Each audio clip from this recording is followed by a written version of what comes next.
I'd like to call this regular council meeting to order. Would you all please rise for the invocation?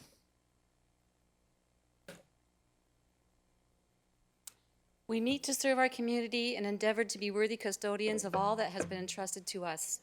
Let us be concerned only for what will promote good government.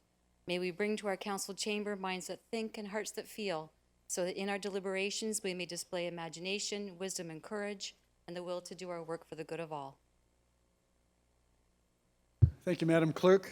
We begin this meeting by acknowledging that the land on which we gather is the traditional territory of the Haudenosaunee, the Mississaugas of the New Credit, and the Anishinaabe people. Madam Clerk, the roll call. All members of council are present, your worship. Thank you. There are no announcements this evening other than June the 21st, which is Friday, is National Indigenous People Day or Aboriginal Day. We have a long agenda, so we're going to cut those short. There was an addendum that added or consolidated a delegation with respect to the Baker Road closure and added a delegation. There's been a second addendum which has removed that delegation and one other. So items 8, H, and J are no longer on the agenda. And there's one bylaw, number 91, which has been removed and will be dealt with at a future date. Are there any disclosures of pecuniary interest? Councillor Butler and then Councillor Dubineau. Thank you, Your Worship. Under presentations and delegations for sections F and G speakers and under new business, so that would be 8FG, and then under 10A under new business, as I do business with the parties mentioned. Thank you. And Councillor Dubineau. Yes, thank you, Your Worship. Under Section 15, proposed bylaw 94-2019, the zoning bylaw amendment for north side of Louisa Street, declaring a conflict as I live in a subdivision developed by Ashton Homes Western Limited that has not yet been transferred to the municipality. I'm sorry, could you give me the number of that bylaw again? Sorry, 94-2019. Are there any other disclosures of pecuniary interest? If not, there are no notices of upcoming public meetings, but there is a regional council report. Regional Councillor Encina, good evening. Good evening, Mr. Mayor, Council. I will try and keep this brief. As my father had noted, I get to be long-winded at times. He wants me to shorten it up. Excuse me, at the last council and committee meeting for Public Works, the issue with regards to vehicular and pedestrian traffic in the area of Burley Road and Dominion were discussed. I have requested regional staff to prepare a report on the issue and conduct a study of the area, especially with the potential of the new development coming into the area.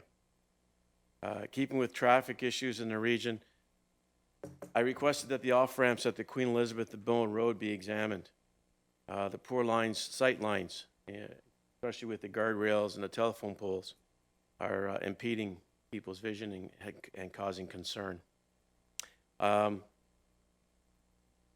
at MTO were to be contacted and they were to address this matter, and I believe it has already been initiated. One further area with regards to requesting a traffic report is for Regional Road 1, Far Michener Road by Elmwood. The intersection and the bend in the road has long since been a concern for many residents in the area. And I've asked staff at the region to take a look to see if there's anything that we can do with regards to that. The region also, at the committee, also discussed speeding in all areas throughout the region. There seems to be an excessive speed all around. People believe that they can go 20 kilometers or 30 kilometers over the speed limit regardless of the posted. So what they're trying to do, they're not necessarily make it in traffic enforcement with regards to the NRP, but other avenues that they can do, whether it's photo radar or other means. The new Gilmore Lodge plans are moving ahead with the master plan soon to be unveiled, hopefully next month. I've been involved with talks with staff and planners regarding the style about the campus layout. It's hoped that the information that's gathered from the many groups and services in the community can be incorporated in the new facility. I, along with members of this council, will be attending a meeting, I believe on Thursday, to look over the plans for that. One issue that came up with regards to the public health was that the issue of the Port Colborne Quarry was again raised at the Public Health and Social Services Committee. It was requested that a report be generated regarding the potential public health issues that may stem from this. As councilors know, there was a report that, and there was application from Rankin Construction to fill quarry number 1 with clean fill. This sits before the city of Port Colborne now. It should be noted that any potential contaminants that are dumped into the quarry have the potential of going into the water aquifer. That is yet to be examined by the NPCA and other avenues in the ministry that are weighing in on this. As many are aware, the provincial government cuts have left the Niagara Regional Housing in a difficult position. With over 50% reduction in grants for housing, the Niagara Regional Housing Board are looking for other ways to partner with developments and nonprofit groups in the area. As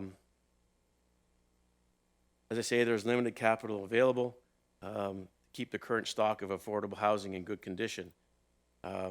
Cuts to Niagara Renovates, housing allowances, and new affordable housing developments are all being strained, as well we can all see in our different communities.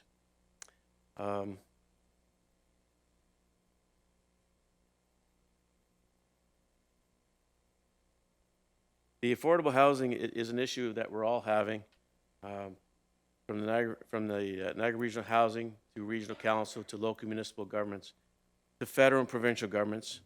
It's hoped that we can all work together with regards to this because we're not going to do it alone, nor is either any municipality. The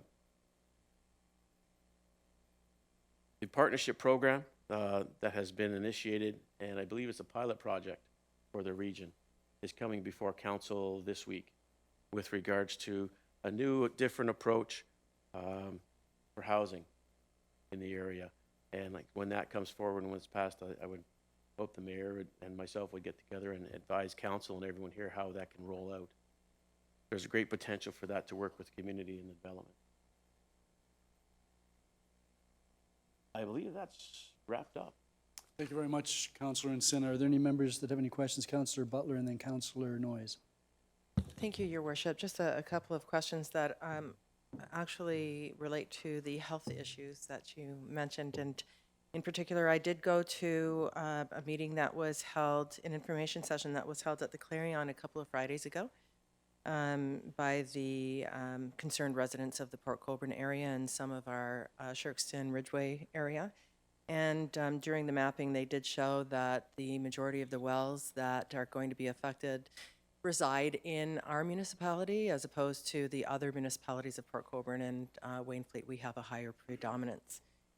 So I'm just wondering, you mentioned that there was going to be an initiative taken and that the governing bodies are going to come in and take a look at all of this. Is that due to the region's involvement, or is that part of the Port Colborne's passing of council to have an uptake to get some more information with respect to experts? Your Worship, I believe the city of Port Colborne has asked for a third party to come in and take a look at it. What was done at the region was a motion was made at the Public Health Committee meeting, which is coming to council, regional council, on Thursday, requesting that public health staff look further into it, and one of those people, one of the agencies that they're going to look with will be the Niagara Park or NPCA, and get guidance from. I've reached out to the NPCA already, and they're developing a strategy that they can put forward. Thank you, and through you, Your Worship. Yes. On another matter, one of my constituents in my riding brought to my attention that there are some issues with 5G antennas that are starting to be put up on the telephone towers. And so that there is no provision from the federal government, provincial or municipality or regional government that, requires them to get permission. And from what I understand, these mini cell towers are about 30 feet in height, and they attach to the telephone poles. They have a 5G signal, and because of that signal, it is, studies have shown that there are some health issues that are correlate to nosebleeds and ear bleeds to residents within the radius that it affects. And because, I mean, if it was a single-use tower, it would be strictly different, but because they have to populate within 20 houses of each other in order to communicate at a rapid speed, it becomes problematic. And so it's almost as though you're inside of a microwave. I wonder if perhaps you can gather some intelligence on a regional basis and see if there's something that, I'm going to bring this up on a municipal level as well. And for those of you that are listening and perhaps don't know, 5G allows for rapid speed internet, but it also allows for driverless cars, technology that would enhance and benefit most people. But at the same time, there has to be a balance in what does the risk pose to human beings and animals. So I wonder if then you could take a look at finding out what the safe technology should be, and whether or not we're allowing telcos to continue to do these without our permission and our knowledge. And I understand that Ridgeway has been affected already. I just want to know if there's any other sites that have been affected as well. Thank you. Through you, Mr. Mayor, I haven't heard of any, but I will take this to Public Health, Dr. Hergy, and ask for some assistance and to look into this matter for you. Absolutely. Thank you. Councillor Noyes. Thank you, Mayor Riddick, to you, to the Regional Councillor in Cinia. Regarding the Stevensville Black Creek Lagoon, the dredging is going to be starting soon from the last meeting. Yep. Where is the dredged material going to go, and what's the final destination of it?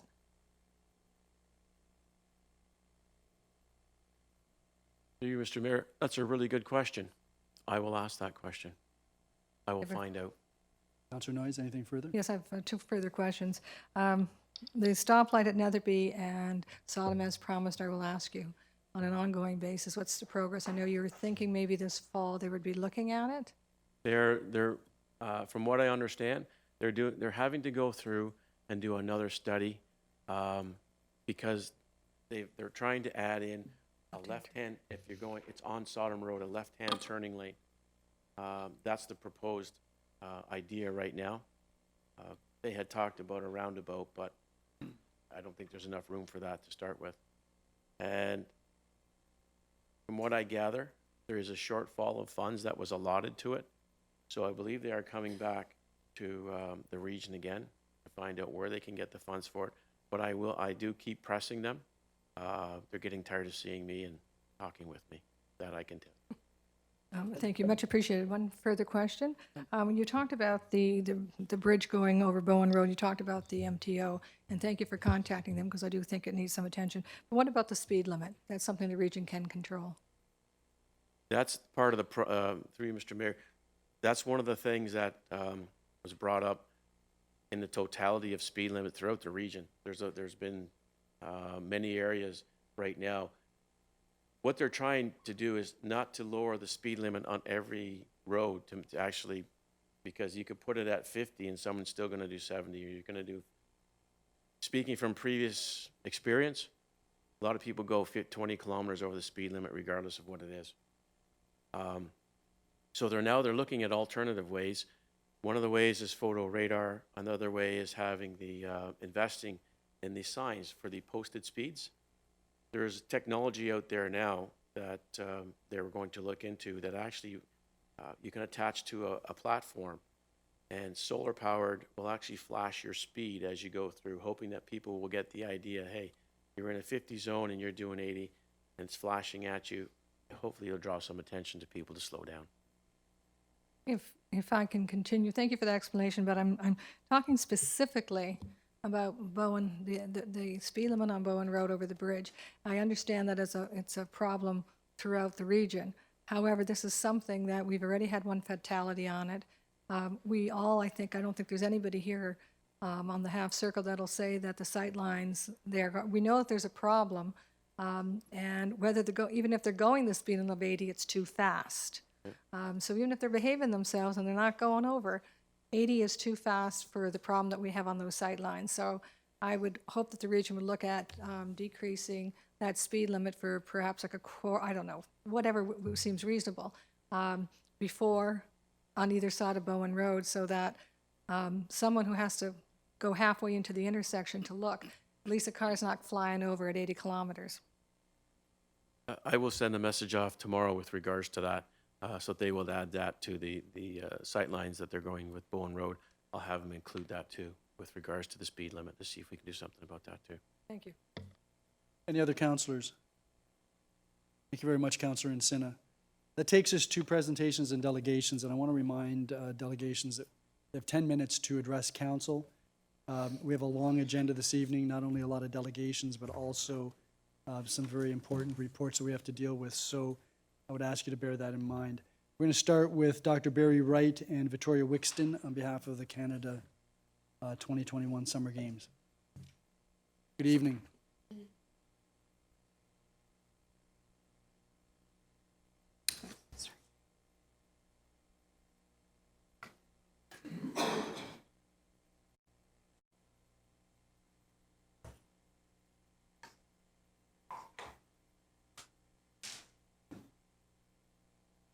Lovely. Thank you.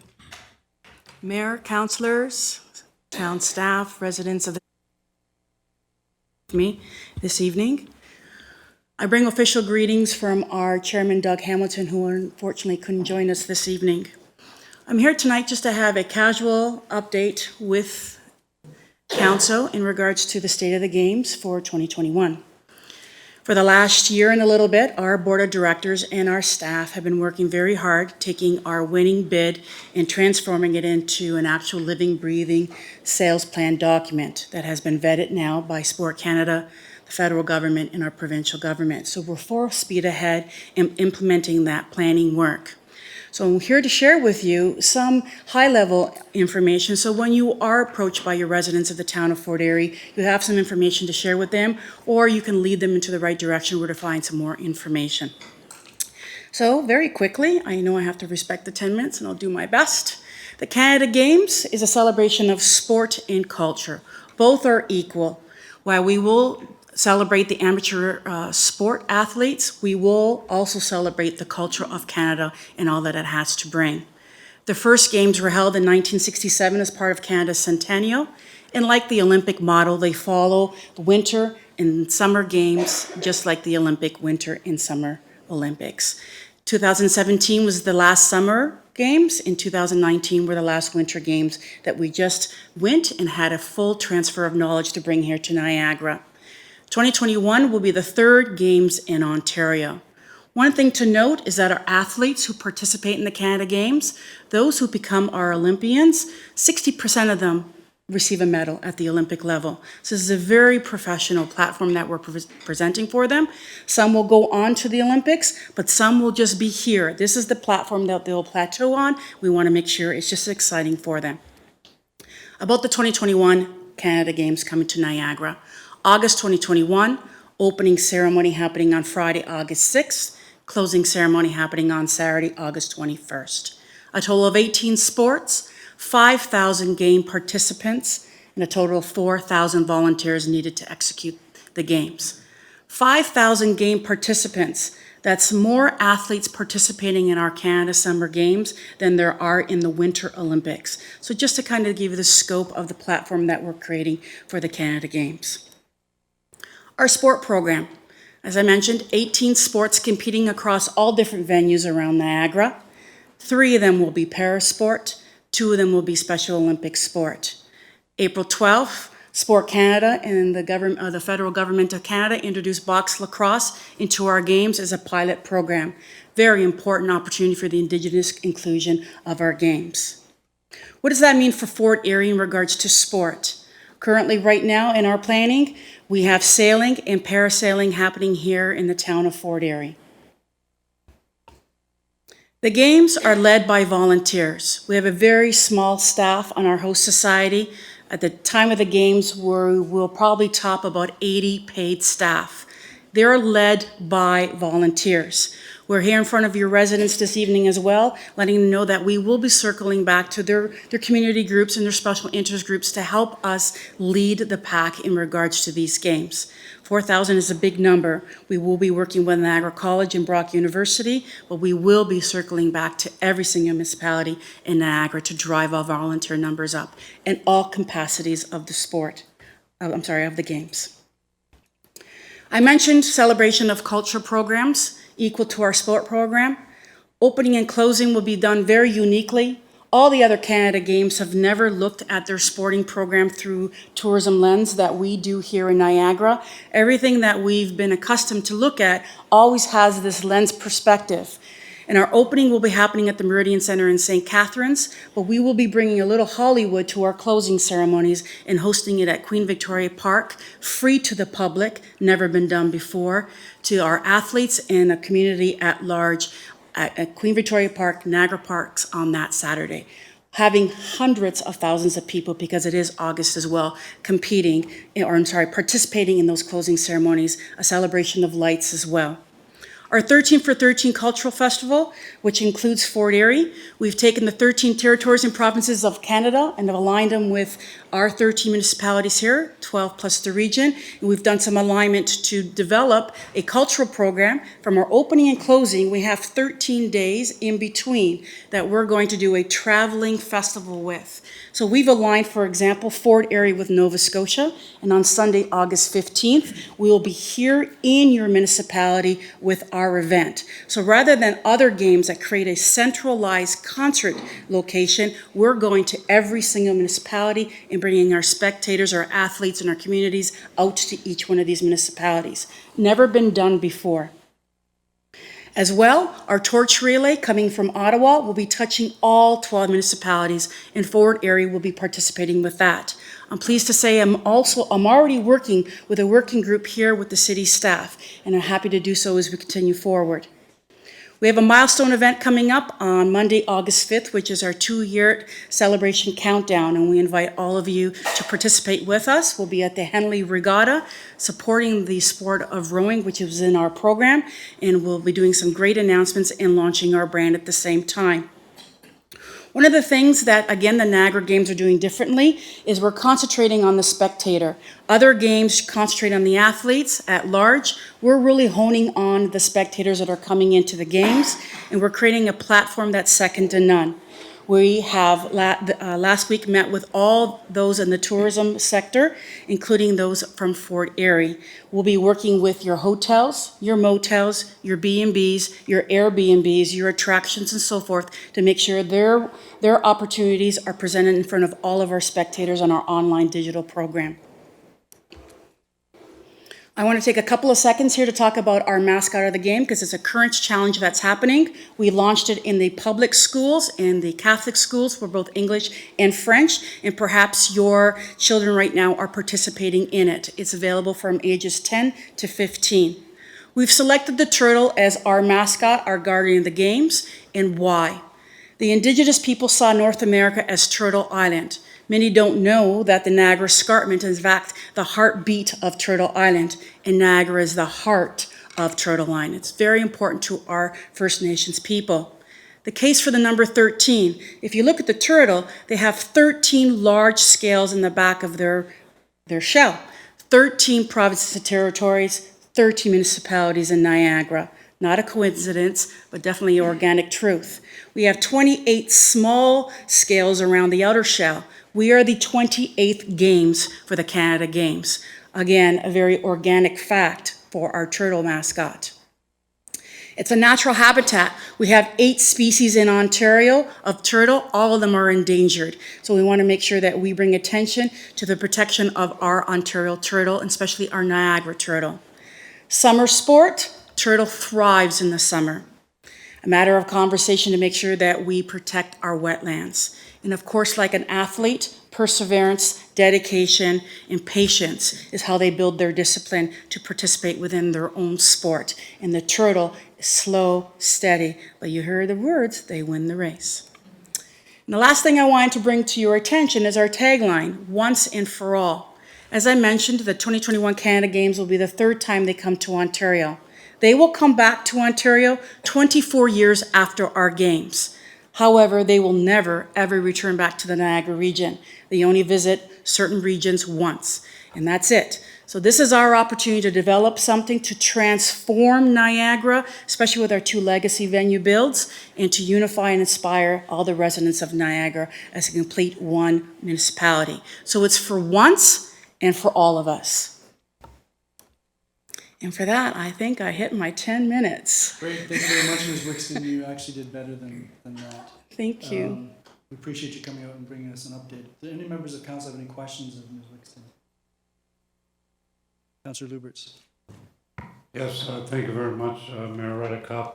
I just would like you to clarify, you said that there would be 2 games that would be held here in Fort Erie, 2 sports. 2 sports, It'll be parasailing and sailing, and do you know where? Buffalo Canoe Club. Coconut Club? Correct. Okay, thank And we're building a brand-new deck for them for their parasailing. you. And right near the end, when you were talking about the turtle, you said that you wanted to educate people that we need to protect our wetlands. Correct. Is there anything that our Fort Erie Environmental Advisory Committee can do to help with some education and provide you with any documentation or anything? Through the mayor to the councillor, absolutely. We encourage you to reach out to us so we could talk to you about our sustainability program and perhaps how we can enhance it with what you could bring to the table and how we can do that. Okay. But we have a in-depth sustainability program protecting those wetlands and the turtle. Okay, thank you. I'll let them know Absolutely. at the next EAC meeting, and then we'll reach out to contact you. This is actually very important to us, so thank you. Okay, thank you. Any other councillors? Thank you very much, Ms. Wixton. Thank you. Have a good evening. Thank you. That takes us then to Elizabeth Zimmerman, the Executive Director of the YWCA. Good evening. Good evening. Thank you, Mayor, councilors, staff. It's a pleasure to be here tonight. I'm just here to just give a quick overview of the work of the YWCA. I know that it's not something you may necessarily be as familiar with, but we do work out in Fort Erie, and we are also grateful to be recipients of funding through the bingos in Fort Erie, and so we felt it was about time we came out and just had a quick overview of the work that we do. I would encourage you to take a look at our website. It will give you more detail, also our history. We've been in the community of Niagara for more than 90 years, offering services to women and their families. So just to give you a quick overview of the work that we do, and then specifically the work in Niagara, we are the largest provider of shelter for homeless women and their families in the Niagara region. We do sheltering for women with children, families, and we also provide some services for homeless men in the Niagara Falls area. We also do supported transitional housing programs. These are programs that women and their families can access that gives them stable housing for about a year, along with support from staff to help work towards goals that will help to stabilize their housing. This is one of the programs that we have been offering in Fort Erie to a limited extent, simply because I'm going to refer to Regional Councillor on some of the work that he was talking about in the need for affordable housing. We work with a group of service providers that are looking at ways to increase the amount of affordable housing in the Fort Erie area.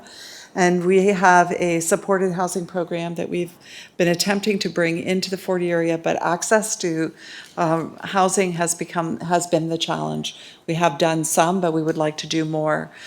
So if there are landlords or you know of units that could be available, I would encourage you to contact myself or our organization so that we can bring more support out here. Some of the other work that we do beyond the transitional housing programs and the shelters is we provide some drop-in programs. So in Fort Erie, we have a program that we actually do across most of the region. It's called WARM. This was an organization actually that started in Fort Erie, the Women's Addiction Recovery Program. And unfortunately, it became a challenge for that organization to be sustainable. And so they approached us about 5 years ago to ensure that this program would continue to operate. And so we did, we took it on. And we have continued to operate that program in Fort Erie and supporting women who are in recovery. And we continue to have, I think, 2 or 3 groups that are meeting in the in the town of Fort Erie. We also do other drop-in programs and other skills development programs, but I wanted to highlight specifically what we're doing in Fort Erie. And so to also help you understand that we are a regional agency, we also do have women and families that do come from this community and access shelter services.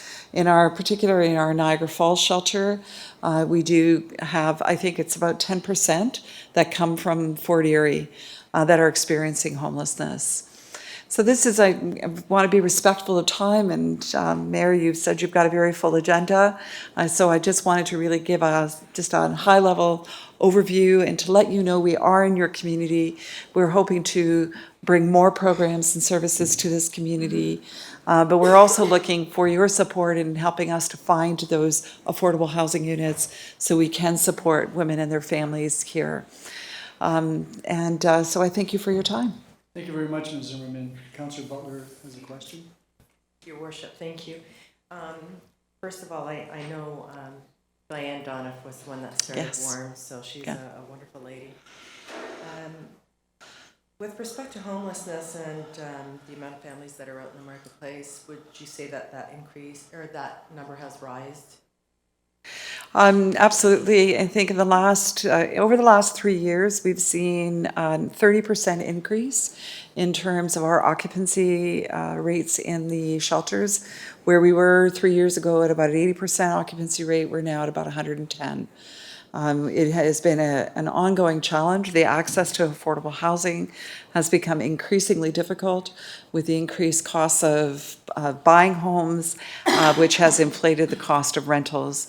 And so, yes, we have seen a tremendous increase in terms of the need for services to support those who are experiencing homelessness. Elizabeth, do you have any numbers that correlate to the Fort Erie market? In terms of actual housing costs, I'm sorry, no, I don't have that information, but I would be happy to get some of that information, and I'm sure through Niagara Regional Housing there is that availability as well. I'm sorry, I should have been clearer, not with Sure. respect to housing costs. Okay, I sit sorry. on the Affordable Housing Committee, so Oh, I there we go. understand what You they are. understand. All right But then. I'm just wondering, in terms of those in need in the homelessness count here in the Fort Erie marketplace. I don't have specific numbers on that either. Again, I would be happy to get those numbers and I can have it circulated to council. I do know that within our particular organization, that when we look at our statistics for who's accessing shelter, particularly as I said in Niagara Falls, it's approximately between 5 and 10%. So that would translate to probably just in terms of those accessing our shelter, about 40 to 50 people. Or families. If I may, Your Worship, when you're tracking those numbers are numbers that you actually have people transition through your services. Yes, so that would be does not specific to account- us, yes. So that does not account for those individuals that haven't been captured. No. Do you have a handle on what those numbers might be? I think that that's the ongoing challenge. There was a point of time count that was done by the region in April, and on that particular day, there were about 632 individuals that were homeless across the region. What I can tell you is that we do know of women who have come from Fort Erie who were what we would call sleeping rough, so they're outside, and will come in to shelter in the winter months. In fact, we just recently, in the last year, we had a woman who came who unfortunately had been diagnosed with cancer and passed away in while she was with us. So there are certainly vulnerable women and men who are living outside in the community of town, Fort Erie. The challenge is it becomes it becomes difficult to capture that information.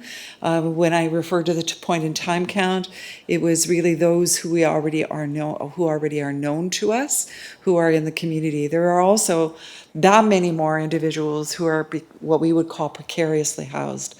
So they might be staying with family, relatives, they may be in unsafe circumstances, and so it's unfortunately very difficult to capture the whole picture. I understand, thank you. And Your Worship, if I just may, I recently read an article with respect to the homelessness approximation counts for for Canada, and it ranged close to 3 million. Which I thought was extremely high for our country. And you're shaking your head, no, you don't think it is. But in that story, it did say that the majority of those individuals were children. Is that reflective of your numbers here in our? Yeah. We know that when we look at our numbers, but we also, again, referring to the point in time count, 25% of those experiencing homelessness were children under 18. And one last question, if I may, Your Worship. Elizabeth, with respect to shelters in our community, how many are available and how many do you need to be able to reconcile? So in terms of all shelter beds in the Niagara region, that's a number I can't tell you exactly. From our organization's perspective, we have 40 beds for women and women with children. We have another 6 units so these are apartment units for families. And then an additional 5 units for families, as well as 10 for men. So we are, on any given night, we are housing about close to probably 100 people. But specifically in Fort Erie, how many shelters do you have? In shelter beds, there are none in Fort Erie. They do tend to, it's a costly thing to operate shelters. So they tend to be in the larger communities. What we do is if someone were to identify that they were homeless and needed to be housed, we would arrange transportation for them to get to one of our shelters. And primarily they would come into Niagara Falls. But there is a need here in Fort Erie. Right? Absolutely there is. I'm not sure it would be enough to warrant an actual shelter being built here or being housed in the Fort Erie. There is the 2 refugee centers, St. Matthew's House and Casa El Norte, that on occasion will take in someone who is not a refugee or newcomer, but that's not their mandate, and often then we'll work with, say our organization to transition that individual. I'm sorry, Your Worship, I did say it was my last question, but one last question. Just contact information. If someone is in need, how would they be able to contact you? So in terms of the YWCA, we have a central line. It's 905-988-3528. And once you call that line, it will I'll ask you if you want to get to Niagara Falls. You can get transferred to Niagara Falls. Thank you. Thank you, Councilor Butler. Any other councilors? Thank you very much, Ms. Zimmerman. Thank you so much. Thank you. Thank you. That takes us to Dan Giancola. Refuse to lose against PTSD. Good evening, sir. Good evening, Mr. Mayor, City Council. Thank you so much for having me tonight. I can't tell you what it means to me. I've been doing a little bit of a world tour going around to all the cities, so it's been actually pretty amazing in the last couple of weeks. I won't take up all your time. Today is more for me of just awareness and actually extending an invitation to yourself, Mr. Mayor, and your council. Very briefly, just something about me, very quickly. I was blessed to have the opportunity for 10 years to play professional football. I did 9 in the Canadian Football League, and I did 1 in the NFL with the Buffalo Bills. During that time, I really prided myself on working with sick kids. That was one of the biggest things that I really enjoyed doing. It was something dear to my heart. It's something that I made a promise to my mom and my dad if I ever had the opportunity to play a professional sport, that I would be the best I possibly could be in community, and that I take a lot of pride in. When I was done playing, I played from 1999 to 2009. For a couple years, I kind of felt lost. I felt like you had to be a professional athlete, current, to make a difference. And very quickly, I realized that you don't. 3 years ago, I started off my a little foundation just to help out the people in need. My first year, I did it for cystinosis. It was a little girl with a rare terminal disease. She was, her mom was part of my fitness studio, and along with herself, we happened to manage to raise $36,000 for the cause. The money went directly to research. Parkinson's was our next venture, Steve Ludzik and the Steve Ludzik Foundation. Steve is a very good friend of mine. My dad suffers from Parkinson's. We decided to venture upon that. We were able to raise $25,000. We gave the money to Steve Ludzik, and in turn, he gave it to Shaver Hospital for this wing. Last year, we did it for mental health. Why mental health? It was a year ago, actually, today, and forgive me, please, if I break down, because I actually got PTSD through this day. A lady was, my wife and my daughter were going out for dinner one night, and from the corner of my eye on Lundy's Lane, a lady was attempting to jump from a bridge. She was straddling the bridge on Lundy's Lane, where the Factory Outlet Mall is. My wife and I spun the vehicle around. We came up to the lady. By the grace of God, I was able to approach her, and as she jumped over the railing, I was able to catch her. My PTSD, if you can believe this, is red trucks. When I went over the railing with her, it was a red transport truck that I saw. By the grace of God, we had a couple ladies that were running up on the scene, and they were able to grab her legs as she jumped. If they didn't, I definitely wouldn't be here today. That brought on my next gala, Give the Boot to mental health. Last year, Michael Landsberg from Off the Record, who suffers from depression, was our guest feature speaker. I also had another gentleman know. His name was Philip Sheldon, police officer. 2015, Mr. Sheldon arrived on a call. A young boy had schizophrenia. He had his mom and dad in the room. They were both doused in gasoline along with the house itself. And the boy dropped the match. The house blew up. 50% of Mr. Sheldon's body was burned, third to fourth degree burns. He spoke at my gala last year. Janice, the lady who jumped from the bridge, jumped in front of a train a few months ago.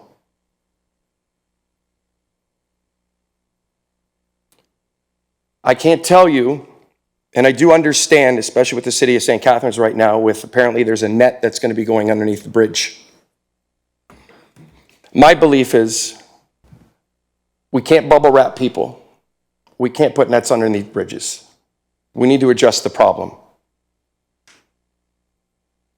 My goal is real simple, is to help Philip Sheldon out. He spoke at my gala last year. He has his own foundation, Refuse to Lose, to PTSD.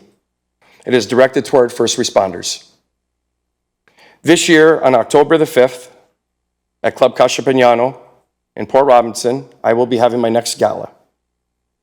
So the purpose for being here today, and I apologize for being a little bit more somber than anything, I wanted to offer an invitation, Mr. Mayor, to yourself and City Council. We have a lot of mayors coming. We hopefully are going to have a lot more other people coming that are, right now, we're a little ahead of the game because it's not till October. But there's a lot of people wanting to attend. It would really be, you really do me the honor if you would at least consider that night. They are tables of 8 is $600. That's $75 a person, or singles are $80. I'm only one person. I can't change the world, but I can at least try one person at a time. So with that said, Mr. Mayor, I know it's not much, sir.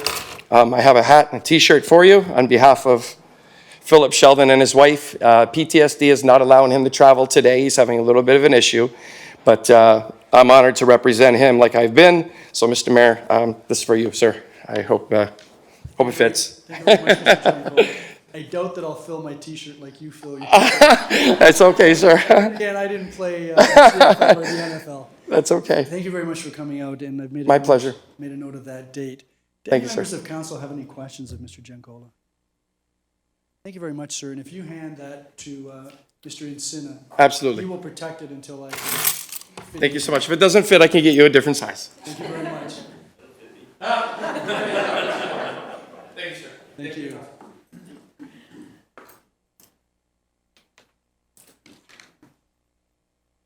That then takes us to Dr. Gregory Flynn with respect to some flooding issues. Good evening, sir. Good evening, Mayor Redekop and members of council. Thank you very much for receiving our delegation. And you know, the adage is that a picture can tell 1,000 words, but I think in the interest of time, I want to get through some more dense stuff that we'll see in a PowerPoint. And if there's an abundance of time, we can come back and look at some, that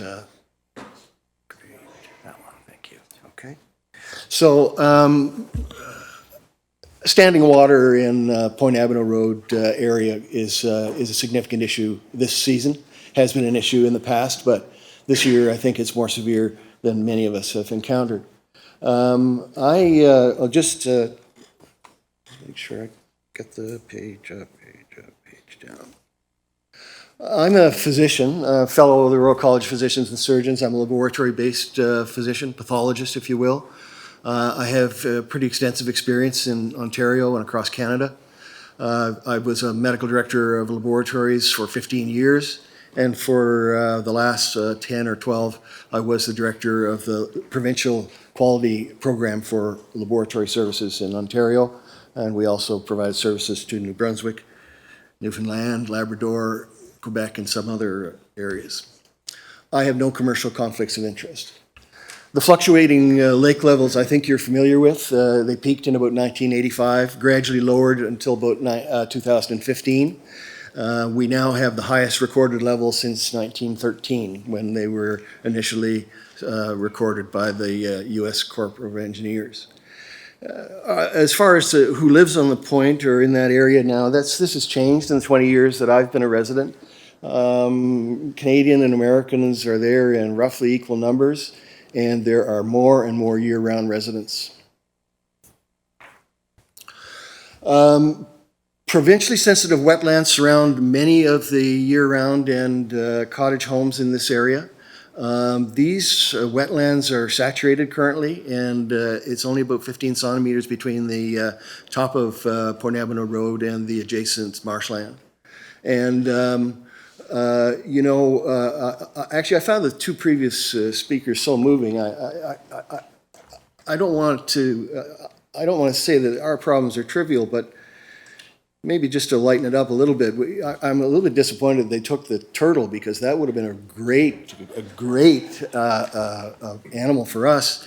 Really, the one we're really looking at using now actually is the beaver, because beavers are now in our backyard. And when I say beavers are in our backyard, I'm telling you, I saw a beaver cross Point Avenue Road on Friday night.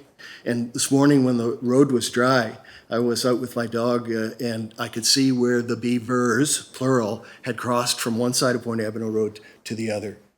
And I came and I talked to the drainage gentleman. He is going to alert the people who deal with that sort of thing. You know that silting in the drains is an issue, and was remarked in the Niagara Peninsula Conservation Authority report from 10 years ago. Never approved, I gather, but the engineer at the time, hydrologist, did note that there was silting, an unconsolidated silt in the base of the Point Avenue drain. We know that the flap valves at the egress of the Point Avenue drain is not functional. It's not intact, and has been not functional for a number of years. So lake level is the highest in a century. We are experiencing significant weather variation in precipitation, snow and ice cover and temperature patterns. I don't think that's within the purview of this city council to change. But there are some things that perhaps we can address. Many residents have come and talked to staff here looking for answers, and you know, we compare notes, and there's just a remarkable lack of consistency, and one department sometimes points to the other. And in the case of the drain originating in Port Colborne, I was told by the drainage supervisor that there's no mechanism to force Port Colborne to engage the engineering firm to give us expert opinion on that. So we're looking for direction or commitment to evaluate and mitigate the situation. because there's damage to property, and I believe you should have reasonable concern about public health here. Town staff are hired to execute planned work, but I don't think there's a qualified hydrologist that works in any community of our size. This is an external expertise that has to be brought in. And we need, I think we need, with some urgency, that sort of professional assessment and mitigation plan. Much of my career has been involved with the assessment of risk, and there are some basics to risk assessment that are the same in medicine as they are in aviation and other areas of public endeavor. Right now, I would say the risk assessment for what we're undergoing is that the existing capital maintenance budgets are at risk, because I don't think anybody is budgeted for what we're doing right now. I see the infrastructure trucks every day all over Point Avenue Road working and trying to help. That's significant, but you can raise taxes. Second risky thing is loss of freedom of enjoyment by our residents. I have 2 neighbors who have gone back to their year-round homes because they can't access their properties, and there are people in this room who can't access their properties today. There will be a loss in property values and tax base. One of the pictures I would show you would be Jerry and Marcia Rich's home. Jerry and Marcia are here tonight. They did an extensive renovation on a beautiful home at the junction of Point Avenue Road and Erie Road, and they would not be able to sell that house today. My biggest concern, the least likely thing that can happen here, is contamination of surface water leading to health and safety risks. Why do I say that? Well, you have a patchwork of infrastructure in that area of the municipality. We have an admixture of town sewer, town water, septic systems, and surface wells. And when the water table is less than 6 inches beneath the surface of the property, one has to ask, how does that septic system function? From a public health perspective, bacterial runoff, E. coli, tick-borne illnesses, Borrelia, Lyme disease, mosquito-borne illnesses. Zika is readily available here in Niagara region, and in time, if global warming continues, we will also eventually see malaria. We need to have some surface water monitoring.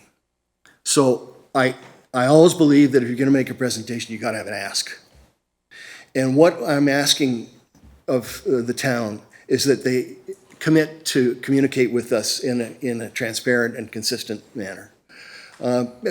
Appoint, or I'm sure there is an appointed municipal spokesman, but identify someone on the staff that we can speak with. And for our part, we will organize ourselves to participate in any dialogue, evaluation, or planning, or any support that you need to have support from the community. I really, really believe that it's in the very best interest of everybody that pays rates in Fort Erie that we have a professional assessment of the municipal drains, road drainage culverts, and ditches in this area. We're having a great deal of difficulty dealing with surface runoff, and we have to do what we can do. We can't change the weather, we can't change the lake levels, but we have to do what we can do. With a responsible time frame and budget, I think we need to look at what it may cost in some point for compensation to property damages and some contingencies for personal liability should an unfortunate incident occur. Drain the land, please, to protect our values and the health and safety of the residents and taxpayers nearby. I came down here as a sailor. We can't change the wind, but we can adjust our sails. Land in the watershed saturated. No flow along the ditches on Point Avenue Road. Flat valves on the drains are gone. Outfall is below the lake level and water is flowing upstream. Maintain the drains. Deal with the beavers. Why? Health and safety of our community. It's fiscally responsible. You may recall the town near London, Ontario, Walkerton, Ontario. Walkerton had a bacterial water contamination of its water system. and inadequate supervision of the water treatment facility. The costs, not including the health costs and liability, were north of $64 million. That's from the Ontario Archives. Thank you. I'm happy to answer any questions, and if you want to see some shocking pictures, I'm sure we can show you some pictures. Thank you very much, Mr. Flynn. You're actually at 10 minutes. Do you have a copy of that presentation that you've left with the clerk, or could you leave a copy with the clerk? A copy has been left with the clerk. I understand it gets uploaded to the town website. Yes, and Madam Clerk, would you make sure that that's circulated to members of council as well? Do any members of council have any questions of Mr. or Dr. Flynn? Councillor Noyes. Thank you, Mayor Redekop. Did you know that, that the town has already agreed to doing a comprehensive assessment of all the drains in Fort Erie? No, I was not aware of that, and quite frankly, in my dealings with the staff here at the municipality, no one has told me that. I'm not sure what the time frame is, but I know that we've talked about it, that it's going to be, like, it's not just a problem in your area, it is a major problem for the town of Fort Erie. I'm not trying to minimize your presentation, so I do know that we're looking at a comprehensive game plan to deal with the drains.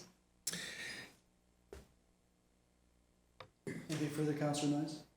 Any other councillors? I'm sure this is going to come up under new business, Dr. Flynn, and so there'll be some questions of members of staff, of councillors, of members of staff, probably some information coming forward, but certainly your suggestions are something that we appreciate. And could you also upload the photographs that Barbara Dorn? I believe the clerk has those, and she can pass Yes, those on. so as that you well. can see what we're up against in a. I've seen some photographs of the neighborhood. Thank you. Thank you. The next delegation is Jerry Kramer and Janet Young, Kramer Design Associates, with respect to the wayfinding program.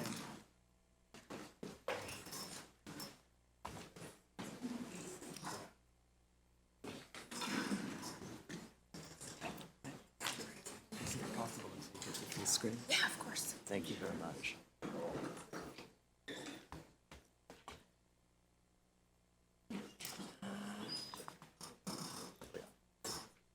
Perfect, thank you.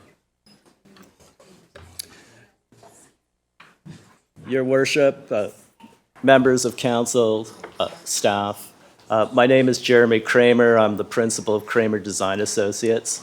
We were retained in the spring of 2018 to work with the town of Fort Erie on a new signage and wayfinding master plan.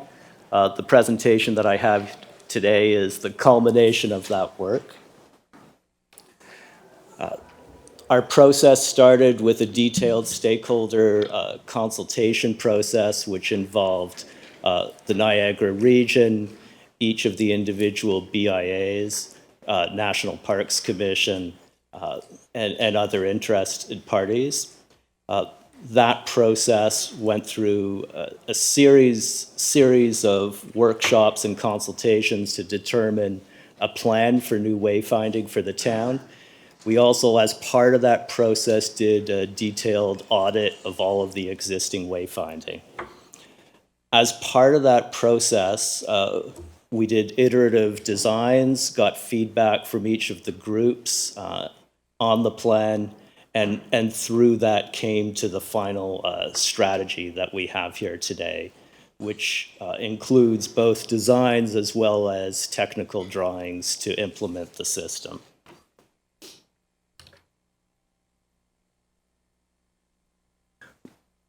In terms of the purpose of the program, why a new wayfinding system? It's to enhance the overall image of Fort Erie, which I think can also be seen as a catalyst for economic growth, help people identify and connect places, encourage people to have a more walkable, healthy lifestyle, facilitate the visitor experience. And it was interesting hearing the presentation today about 2021 and how this new infrastructure and a wayfinding master plan could support that initiative as well.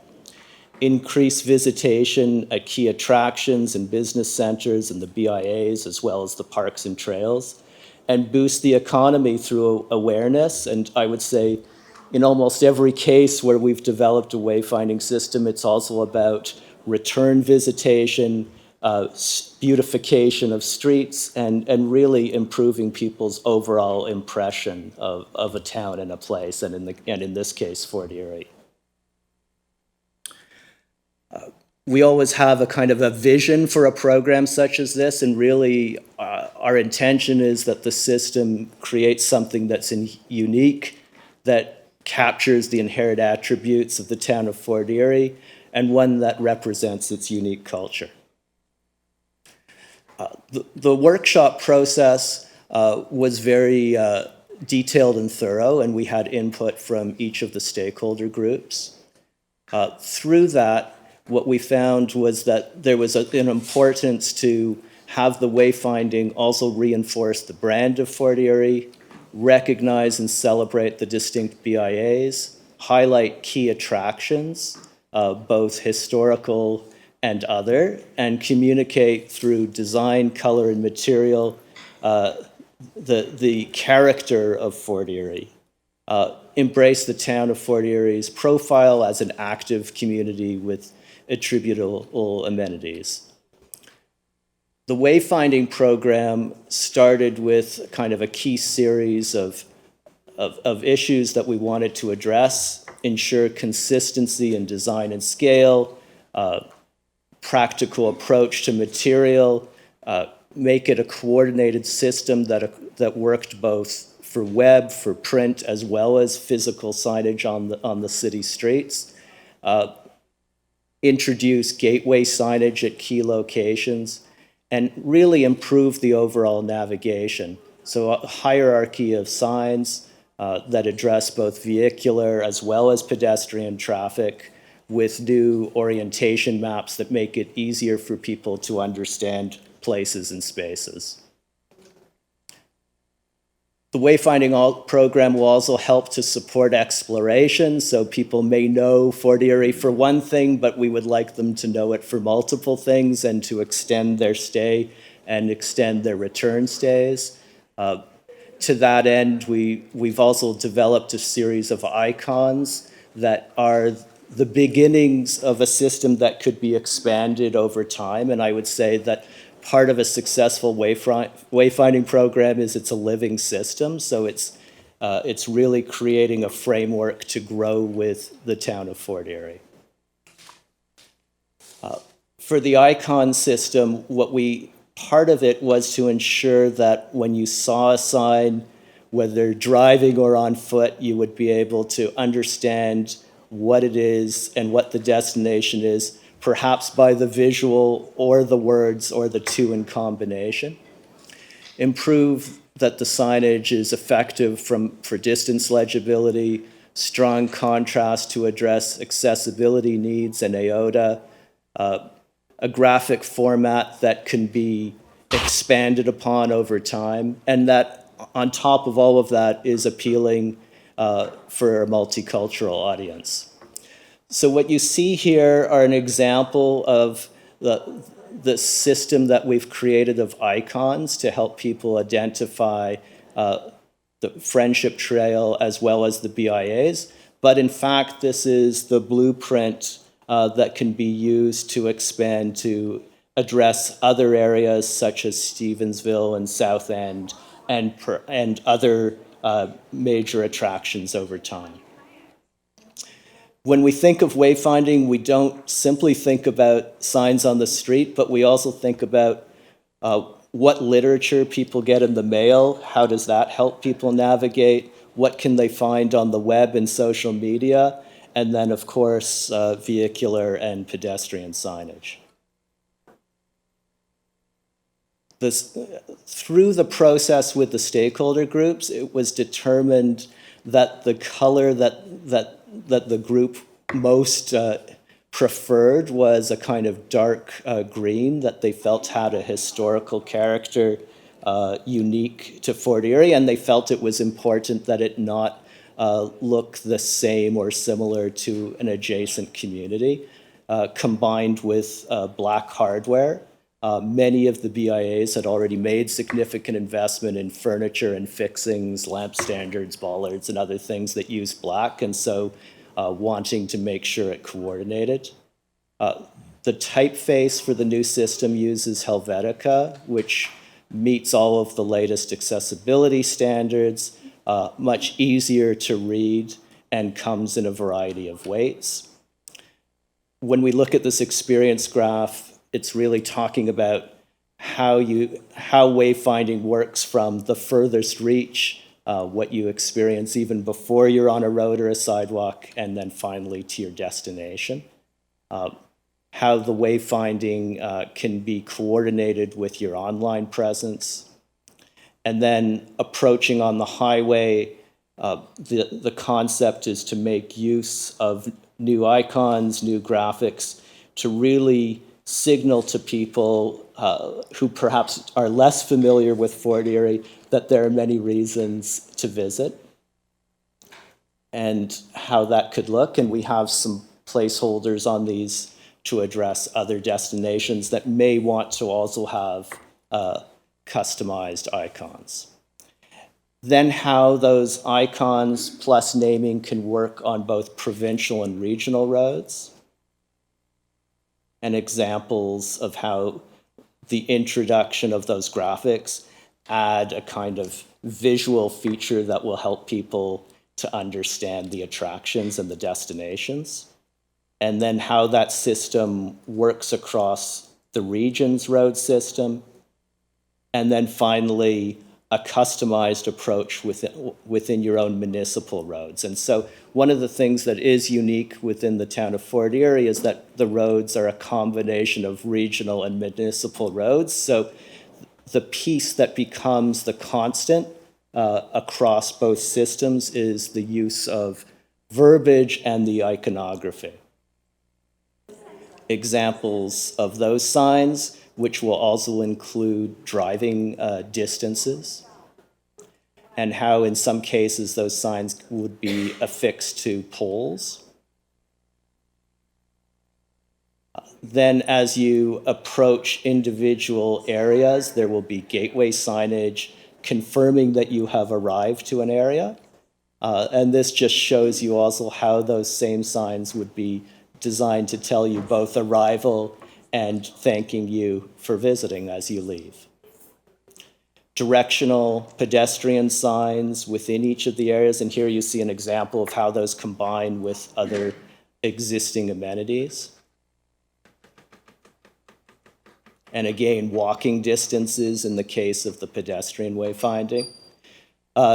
New cartographic map system that will tell you where you are in relation to an individual area, as well as the overall of Fort Erie, as well as kind of factual information about each of the areas. So an ability for each district to customize their signage. Banners for street beautification, and some examples of those. For the Friendship Trail, signs identifying entry points to the Friendship Trail, and then as well as the rules and regs related to that. And then once you're on the trail, directional signage telling you the next major point, as well as a map trail system graphic telling you again where you are. Park identification signs that give you the rules and the regs, but they also welcome you in a kind of more welcoming manner to each of the individual parks. And I think what you see in this is that essentially what we've created is a kit of parts.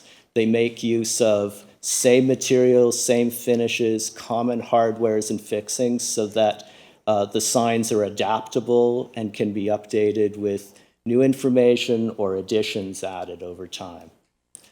And this final image shows you the lineup of the system. And what we hope to do as a next step is to start to deploy the program. But as I said at the beginning, a wayfinding system is a living, breathing thing. It's it will continue to evolve and grow. Really, what we want to make sure of and what we're confident we have done is created a toolkit that can expand and evolve over time. And some images here of the hardware system. So I think that's the program. Thank you. Thank you very much, Mr. Kramer. I have some questions, but there may be some members of council. Councilor Dubenow. Yeah, thank you, Your Worship. Through you to the presenter. Thank you very much for your presentation. This is actually something I've been looking forward, even before my time on council as a resident, to seeing happen, so this is pretty cool. I was actually writing down a question related to the system beyond the BIAs, because of course in Ward 2 we have the South End and also the Gateway Absolutely. area. You addressed it as I was writing it down, so I do appreciate that. I hope we get some better icons. I'm just wondering, I know it's been a challenge in the past related to the Niagara Parks Commission and their standards and how that works. That would particularly affect the South End with the parkway running straight through it. I'm just wondering, did you have any dialogue, or was there any, I saw in the report that there were some things that I was concerned about, but I'm just wondering if you could perhaps expand what kind of dialogue that the Parks Commission had, if any, and where we go from there. So the Niagara Parks Commission did attend the stakeholder consultations and were involved in the process from day one. Of course, they also have their own separate wayfinding system, but I think the plan is certainly to find kind of gentle transitions between the town of Fort Erie wayfinding program and where it will connect up. Certainly, I think there's an interest from both sides to coordinate with the plan. Thank you very much, through your worship. Thank you. That's wonderful, because I know even during waterfront strategy and some other things, there was a lot of concern about how that could play in. So I'm very pleased to hear that that dialogue already exists. Thank you. Thank you. Councilor Zanko. I thank you, Your Worship. I thank you, Mr. Kramer. I think it's a wonderful presentation. I really like the signs and the colors. I am concerned that you've missed a substantial part of Fort Erie, which is the Crescent Park area. There are many businesses in that area. I see that you have included Stevensville in the South End now, but I was also reassured that the Crescent Park area and Garrison Road would also be included. So I haven't seen it tonight and just wanted to confirm whether you still have or are planning to make some additions there.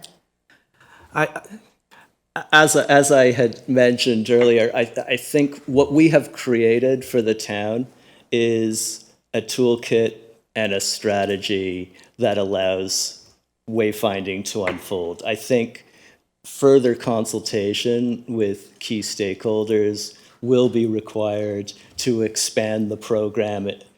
When we initially began, there was a strong interest in focusing on the BIAs as a kind of call it a number one focus to help people find and get to those destinations. But as we got further into the granular details, we of course understood and appreciated that there are many other destinations, and there will continue to be more destinations. So I think we will look for further input from the team to make sure those are captured in the wayfinding content, and where appropriate, if there's a need for expanded icons, we will look to see how that can be accomplished with the stakeholder teams.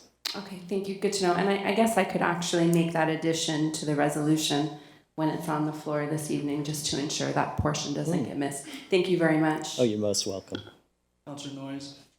Thank you, Mr. Redekop, to Mayor Redekop, I'm sorry, to Mr. Kramer. Thank you for your presentation. You were talking about the signs on you said speedways, I'm thinking Queen Elizabeth and 406. And you have pictures on those signs. Yes. People aren't going to see the pictures. Because if I'm going 100 kilometers or 90 kilometers or whatever the speed limit, you're not going to see those pictures. And I noticed that, like if I go to Toronto, if I go down the 406 or wherever, I see signs, and I see some of the typical ones like gas station, you see a little gas thing, that we've become familiar with. a few times you might see a restaurant sign or something like that, but those are usually on the ramps going off, they're not on the freeways, or the Queen Elizabeth and that. So I'm not sure how valuable that would be, having pictures on a sign that if you're going 100 kilometers or 80, you're not going to see. Well, if I can try to address your question, over the years, we've done many of these programs in different municipalities and probably in sort of close adjacency to here. We did the work for both Fallsview Casino, the entire wayfinding program, but also for Clifton Hill, and also more recently for the tourism transit system called WeGo. Now, if you drive towards Niagara, you will notice that those signs use both a symbol that we created as well as a word, an icon. And I would say that, in fact, when you're driving quite quickly, whether you make out the nuance of the detail, because I can assure you my eyes are not terrific, it is helpful. It's helpful because what it does is it commands your attention, and it tells you with the current signs where you see something that says perhaps Bridgeburg, or it might say Crystal Beach, if I'm the uninitiated, I might not understand that that is in fact a significant tourist attraction that I would want to visit. But when you combine that with an icon, all of a sudden it says to people, again, whether you make out every detail of it or not, that it's telling you that this is a tourist attraction, that this is something that you should make note of, find out about. So it's the combination, and it's the color, it's the form. If you see that icon that we did for Fallsview Casino, whether I read the words or not, it's all I need to know. And I think these will work in the same manner. Any other councilors? Mr. Kramer, I did have the opportunity to sit down with you and review this beforehand, and I must say that I'm quite impressed with the overall presentation of your report, and I like the colors. They're growing on me. I have a similar concern as the Councilors Zanko and Dubenow with respect to these icons. My concern would be, and you've had much more experience than I have in this, my concern would be that when you roll this out, if you're not hitting all of the major areas, that can be problematic down the road. I would say that the system, we've traveled all the roads with staff in terms of reviewing every proposed location, and I think we're quite confident that we have a distribution of signs that will provide really strong wayfinding, and it's in respect of both your question, your worship, as well as members of council. It's the combination of seeing certain elements in multiple appearances that will help it become memorable and will make an imprint on people's memory. I'm going to load my bow again and try once more, because I think that missed the target. You've expanded the number of icons. This was something that we had discussed during our meeting. I see you've expanded the number of icons. You had the Friendship Trail, and you've now added Stevensville and something relative to the south end. There are, and I know that the original direction probably was heavily focused on the BIAs. The reality is we have a major commercial area that's not part of the BIA. We have a restaurant area that's not part of a BIA. We have an historic fort, and basically what would be more or less the historic gateway that encompasses those areas. I should have thought that maybe an icon might be appropriate for that. Councilor Zanko has mentioned Crescent Park, which is another historic area in town. And then I was wondering why there wasn't perhaps an icon dedicated to parks and beaches, which we have an abundance of. Okay. I think I have a better answer. Better in that time? Yes. There is of pictograms.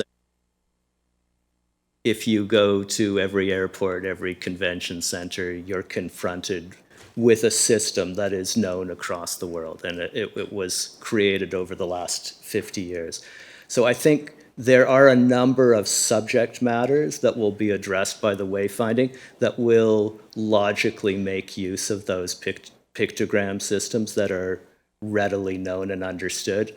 Our view is that the customized icons want to be used sparingly for key destinations that would be difficult to describe by any one, call it generic pictogram. So I think certainly the BIAs that are looking to have a more recognized, memorable identity fall into that category, and there may be perhaps a handful of other locations over time that would have similar needs. But I believe some will be able to be represented effectively with the international system. Right, so you're sort of following where I'm wanting to go. I guess my question would be if council directs staff that we want 2 or 3 more icons to be representative of major areas, that's completely consistent with your Absolutely. report? Absolutely. Okay, thank you. Are there any other members of council that have any questions? Thank you very much, Mr. Kramer. We You're appreciate- most welcome. Thank appreciate you. your work.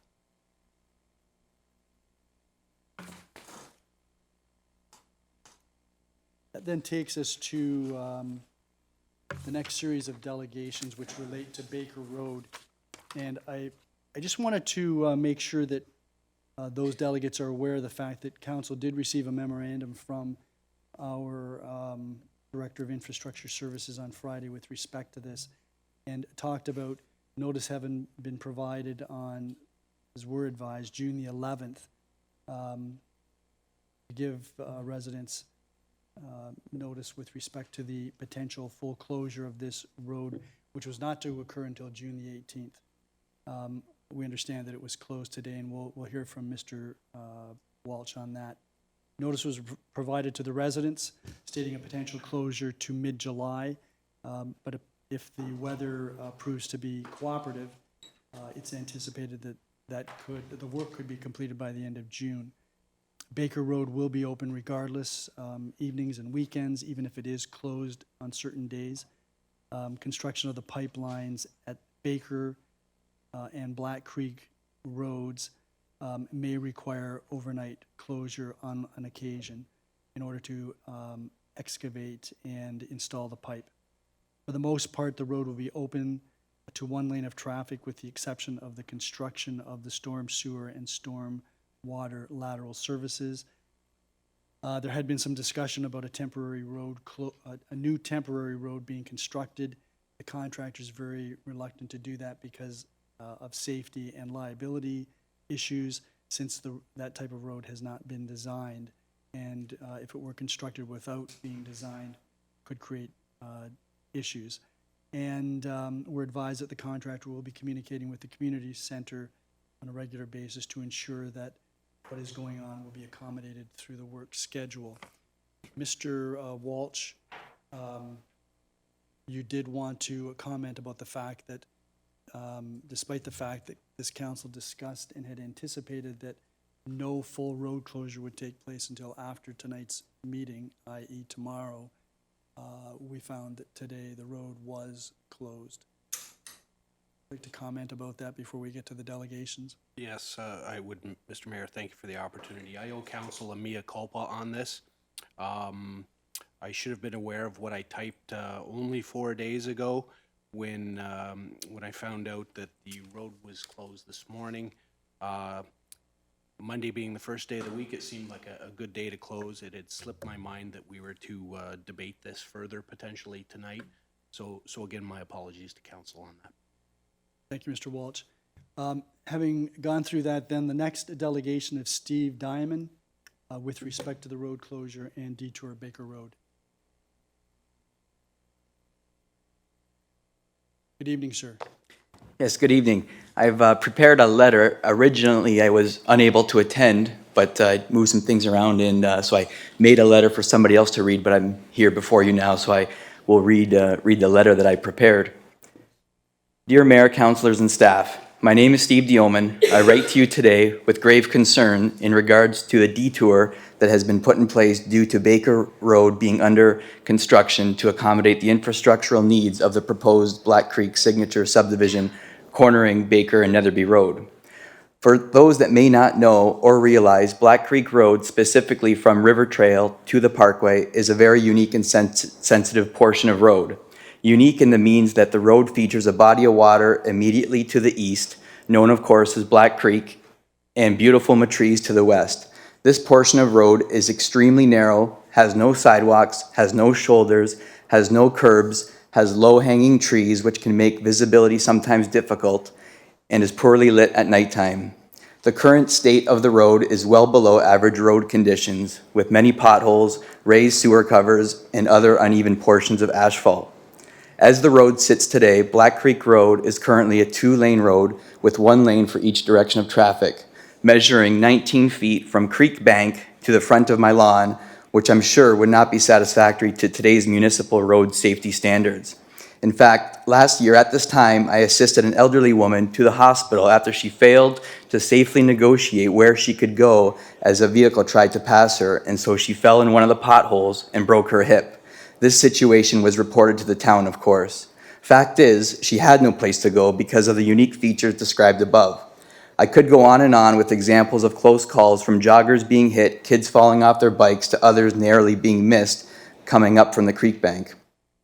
This area of Black Creek Road is also home to a number of beautiful birds, ducks, and other wildlife that use the road to cross from adjoining streams and grasses to Black Creek. And in fact, a few days ago, I witnessed a large blue heron being narrowly missed by a passing dump truck as it tried to land in the creek. This area of roadway is arguably the most unique road in all of Fort Erie and quite possibly all of Greater Niagara, where it has the features I described earlier. Black Creek Road is also, most importantly, home to local tax-paying residents of the town of Fort Erie, and therefore, it is also used by many families. With no sidewalks and no shoulders, I've watched my kids learn how to ride their bikes while sharing the road with dump trucks, cars, and school buses.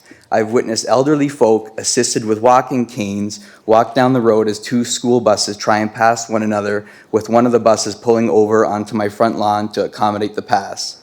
In fact, just today at 3:45, a man was walking with his daughter when he had to pull her off the road as a fully loaded dump truck drove past and a school bus was trying to come the other way. This area is also home to handicapped people that use the roadway to go for walks to the Parkway and back. Daily, families of 4 and 5 with baby strollers are walking their dogs, sometimes 2 and 3 dogs, all walking down the road as oncoming vehicles drive along the shared roadway. The road is also a popular cyclist route, as cyclists like to drive down the road from the Parkway to view the beauty of the creek. Joggers also use this road to go running. These are all everyday happenings. As I hope you can tell, this portion of road is already, as it is, at an extremely unsafe portion of road, and is a very sensitive area that we have been forced to live with many years.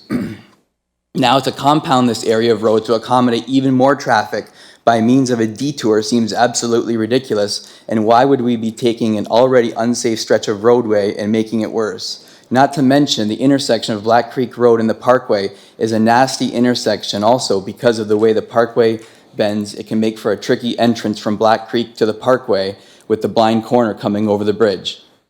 I hope a remedy to both the current unsafe road condition and the now in place detour can be looked at with some seriousness before it's too late. In its current state, Black Creek Road cannot handle any more traffic. If it sounds like this letter is more concerning with the already unsafe portion of Black Creek Road than the current detour route, it is because this stretch of road has always been a grave concern, and now adding a detour route to it has accelerated the desperate need to make this stretch of road a safer place. With these subdivisions on the go, large commercial vehicular traffic should not be allowed to use the stretch of Black Creek Road regardless of situation. Alternative measures should be planned for and should be done so at the developer's cost. The issue of Black Creek Road being unsafe has been brought to the town over and over again over many number of years with no remedy plan in sight, And now with 2 to 3 proposed and/or under construction subdivisions underway, the town still has not put a plan in place to make this area of road a safer place for the existing and new families of Black Creek.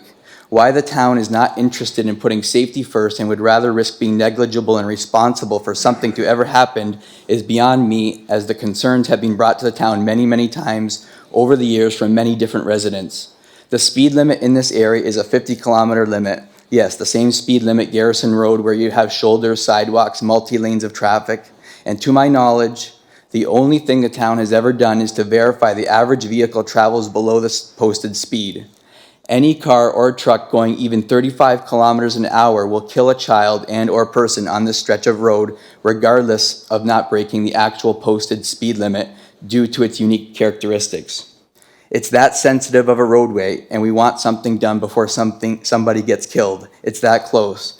Compounding the existing road situation with a detour is not my idea of making the road a safer place. Not to mention that I believe Phase 2 of the Black Creek Signature Developments has an approved walkway beside the Hands residence, which is the fourth house in from the parkway, to funnel residents from the subdivision onto the road.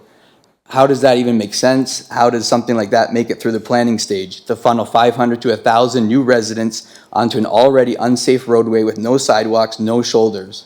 The town seems eager and accepting to the proposals of new developments in the excitement of record-breaking building permits being issued, but yet will turn a deaf ear to the already established citizens of the town and their concerns of safety. In conclusion, I hope we can move forward with coming up with a road safety plan that meets the needs of the area residents. Lowering the speed limit isn't necessarily the fix, as the limit could be posted at 20 and it would still be an unsafe road. I would suggest we look at something like was done on Edgemere Road near the lake, where it is one way with speed bumps and where half of the road is for vehicular traffic and the other half of the roadway is curbed and has concrete for pedestrian traffic and/or bicycles. This seems like a logical solution to our area to me.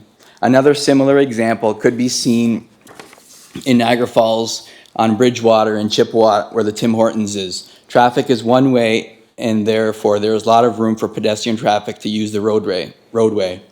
There are many more examples throughout the region that could be modeled also. Let's please work towards a positive solution and not be critical of what can't be done. Thank you for your time and listening to my concerns. Thank you very much, Mr. Diamond. I'm sorry, how do you pronounce your last name? Dioman or Dioman, your choice. Diamond? Thank you very much. Are there any members of council that have any questions? Thank you very much, sir. Thank you. The next delegation is Lisa Venzen and Isabel and Ashton Venzen.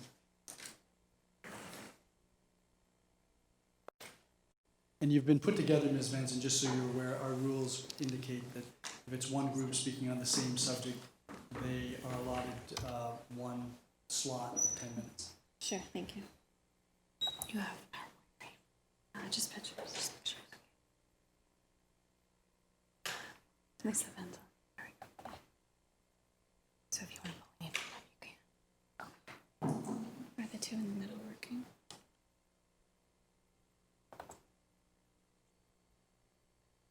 Want to leave that? Yeah, no, just a second.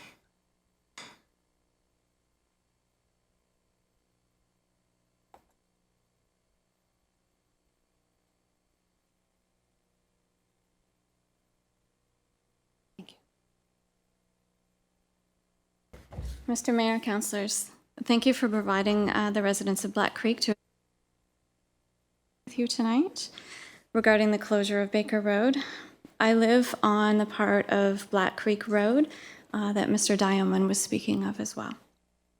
It runs right beside the creek, is narrow, is lined with mature trees, and as Mr. Diamond pointed out, there are no sidewalks, no curbs.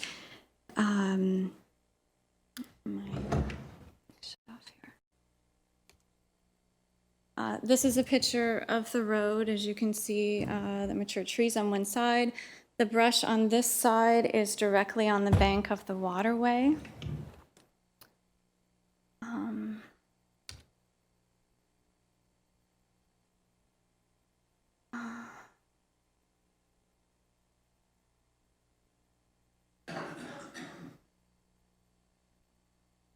Christine, are you there?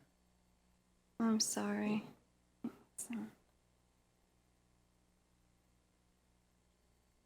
Okay, thank you, I'm sorry. This is another picture of the road, and you can see from this angle the bend on the road that Mr. Diamond was also talking about, the mature tree covering, and very poor sight lines coming into the community. This section of the road has been designated as the detour route for the closure of Baker Road. It is the only way in and out of our community while Baker is under construction and for an unknown amount of time, possibly up to 4 weeks. This is the same road that's been under petition for years due to safety concerns of the residents that live on that section of the road, and also because it is the main pedestrian path into the parkway. In fact, about 17 years ago, residents on this road raised concerns about its safety and asked for speed bumps. The petitions have been ongoing since, and to date, nothing has been done. A few years ago, it was petitioned to be one-way, while one side a pedestrian path, in order to keep our walkers and bikers and kids safe. I understand that this was rejected because there would no longer be two ways out of our community. And if there was an emergency, we would need to escape routes to get out. However, closing Baker Road would also eliminate our evacuation route down to one opportunity.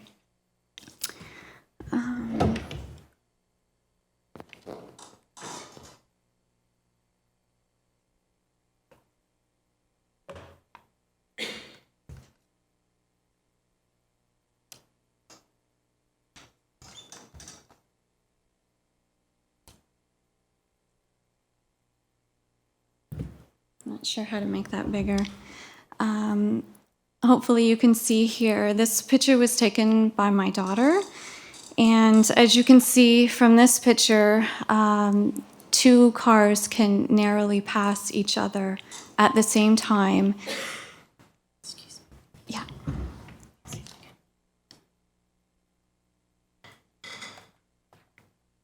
Oh, thank you.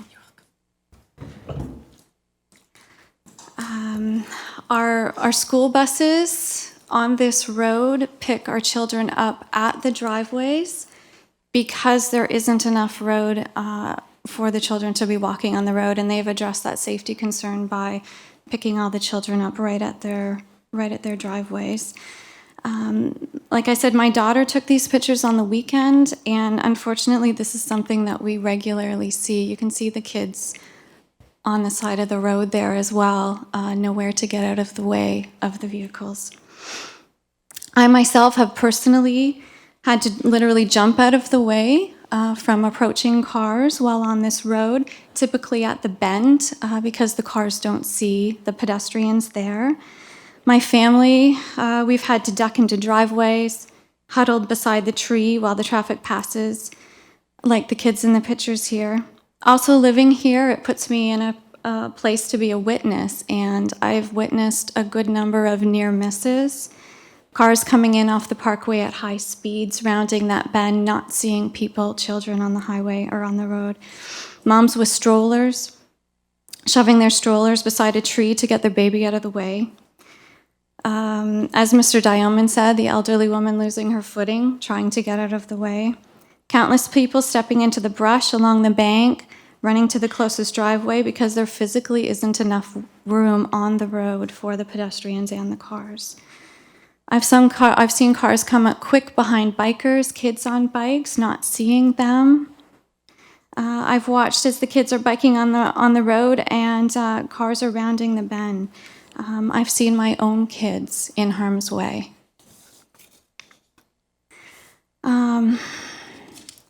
I can say that I'm angry about this road closure and the detour route for some obvious reasons, these safety concerns. Possibly you don't know that the construction vehicles have been using our road constantly since they started their work on Baker Road last week.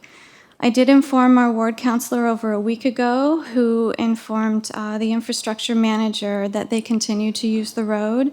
I reminded the town last week as well, and the message was sent along.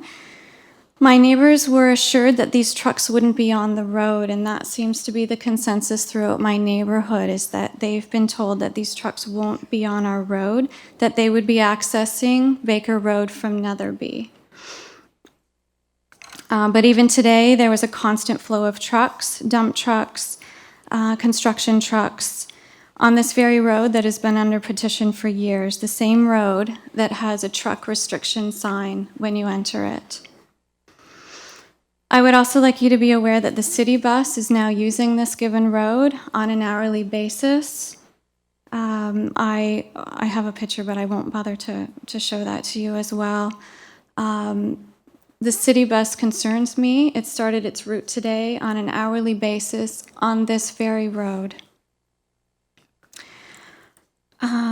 There are, as far as I understand, approximately 700 residents in Black Creek.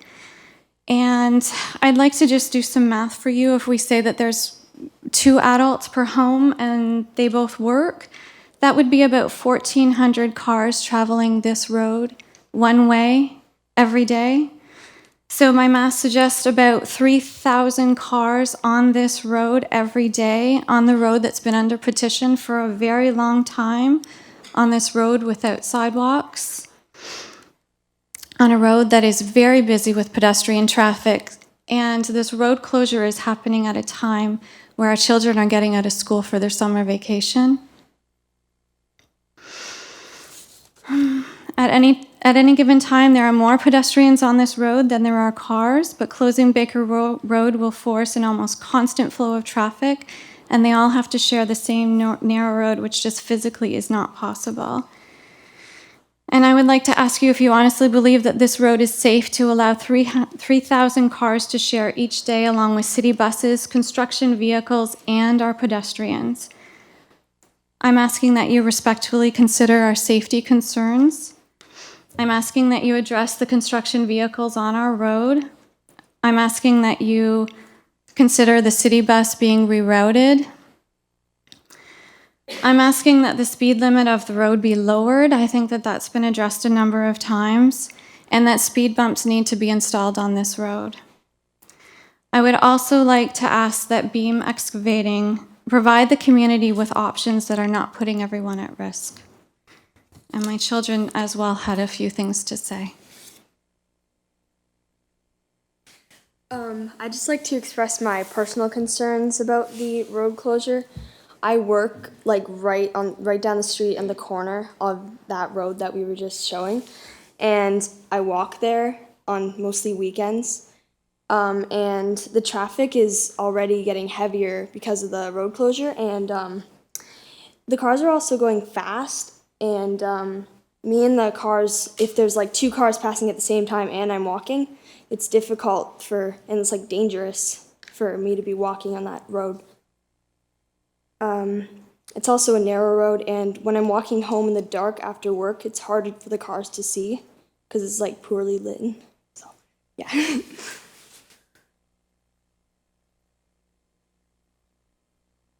I just want to say that I like to ride my bike, and I can't now because there are too many cars and a lot of traffic. I like to ride my bike to my friends' houses, but I'm afraid now because it's dangerous to ride with the traffic. Thank you. Thank you very much, Ms. Benson and Thank Isabel and Ashton. Thank you. Councilor Noyes, you have a question? Yes, thank you, Mayor Riddick, to you. Thank you very much for your presentation. I know it's not an easy thing for you to do the first time, I think. One thing that wasn't commented on by yourself or Mr. Deeman is, I think I mispronounced his name, getting in and out of your driveway must be fun. Can you tell me something about that? You've only had one day. How hard? Is it difficult to get in and out? Today, officially, the road closed. They did close Baker Road last week as well, and I guess unofficially closed Baker Road. They did have the road closure signs up last week as well, and they were down our road last week.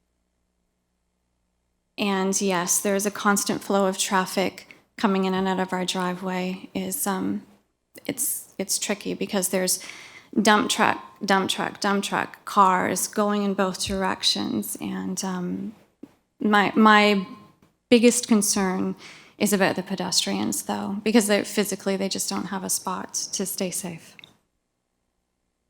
Thank you. Thank you. Ms. Vanzen, if there are no other counselors, the heavy vehicles that you've seen on the road the last few days, Yes. are those all Beam or are those also other contractors? I had the opportunity this afternoon to take some photos from my house, and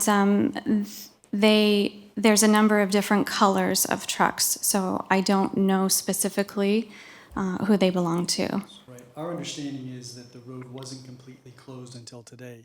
Your understanding is different than that? There were times where my neighbors had said, yes, they are sending traffic down my way. So someone was actively directing traffic? Yes. Okay, Yes. thank you. That's news as well. Thank you very much. Thank you. That then takes us to our last delegation, which is Heather Solomon.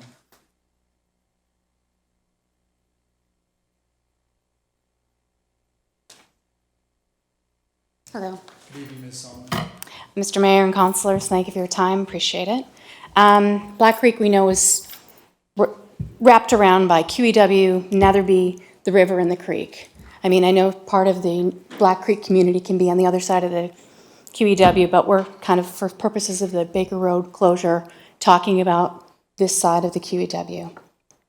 So there's over 220 houses in this little community with 2 major developments going in. And so we're talking about 700 current taxpayers, let alone the additional ones that are coming. And Stats Canada says there's about 1.4 cars per household, which is bringing us to about 320 cars in the community. And that doesn't include any of the construction vehicles, it doesn't include the buses, it doesn't include public transport or delivery trucks or visitors. Someone's going to visit Aunt Mary or whoever. But the Baker Road closure is going to funnel all of these vehicles, every single one of them, down Black Creek Road. And there's no shoulders, you've heard, no shoulders, no sidewalks. There's mature trees, there's ditches, and those limited sight lines going out on Niagara Parkway. And most of the people coming out are going to be turning left because they want to go out to Netherby and the QEW as the major funneling for traffic. That sight line is treacherous off of the parkway. And in fact, one of my neighbors on her way here almost got in a car accident this evening. So just for some perspective in that. This morning I sat outside with a cup of tea and I counted vehicles going down this road between 6 a.m. and 9 a.m.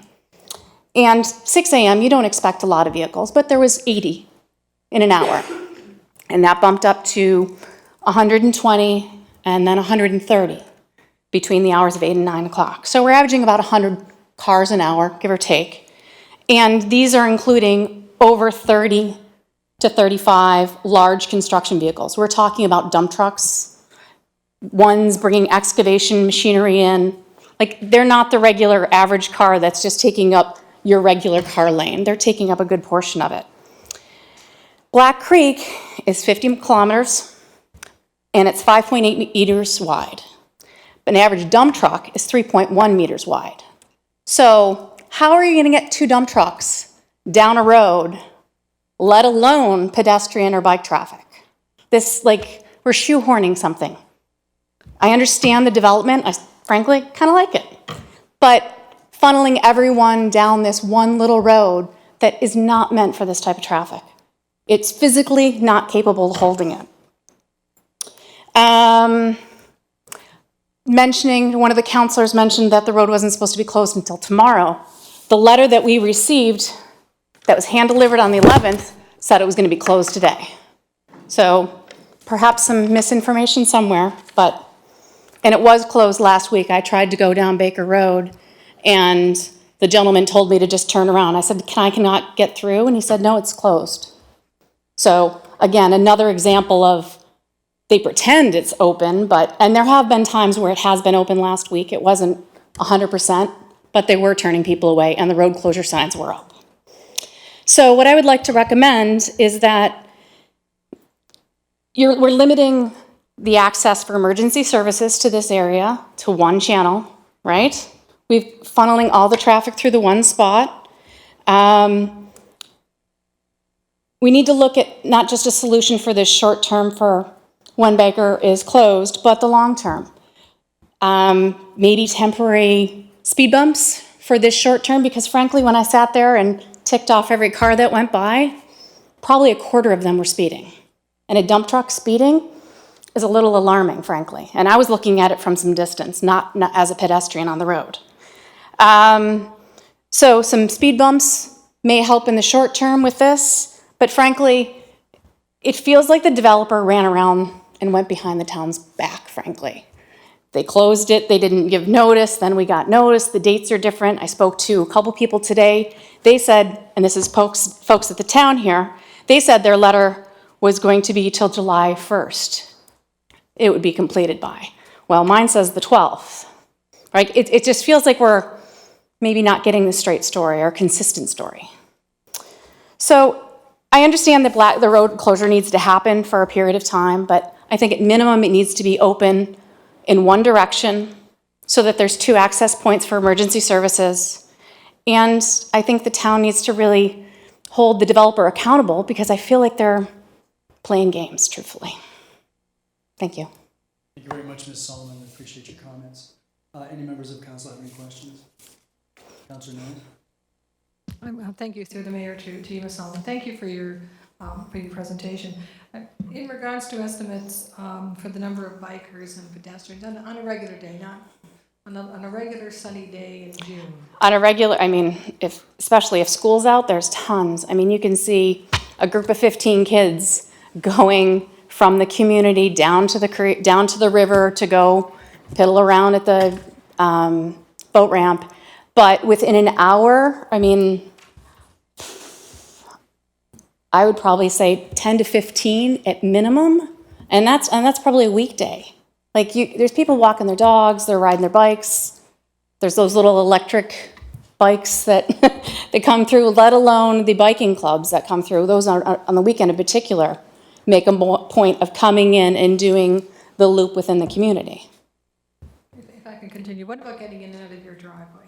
I know it's only been one day. That's not as much of an access point for me, but I did have to go to 2 residents over there this week, or actually today, and it is difficult just because of the sight lines on that curve that's been mentioned, and you saw the photos.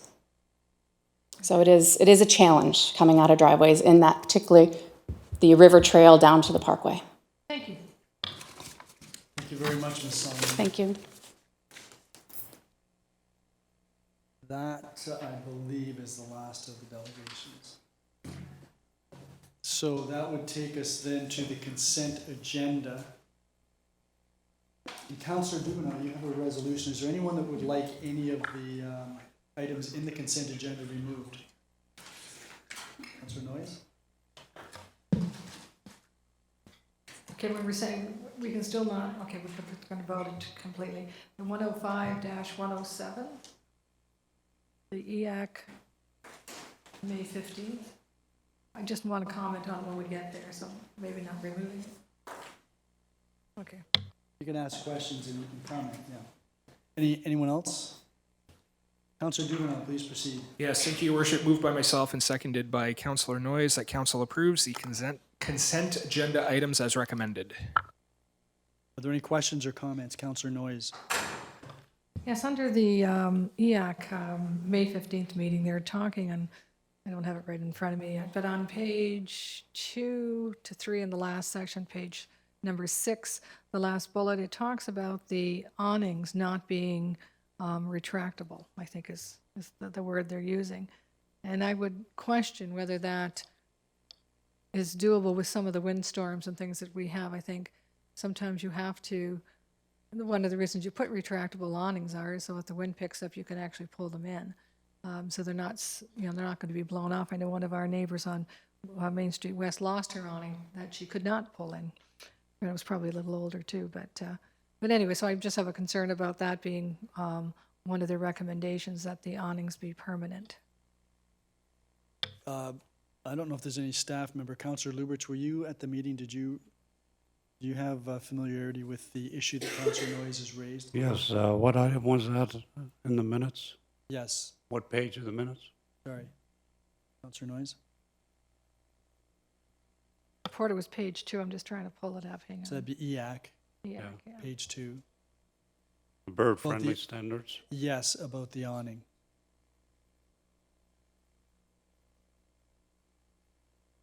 On the number 6 on page.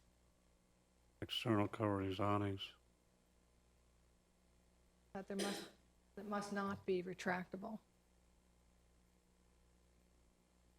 Yes, yeah, I understand what they said was if they were concerned that if you had retractable awnings, then the windows wouldn't be treated with the bird-friendly material.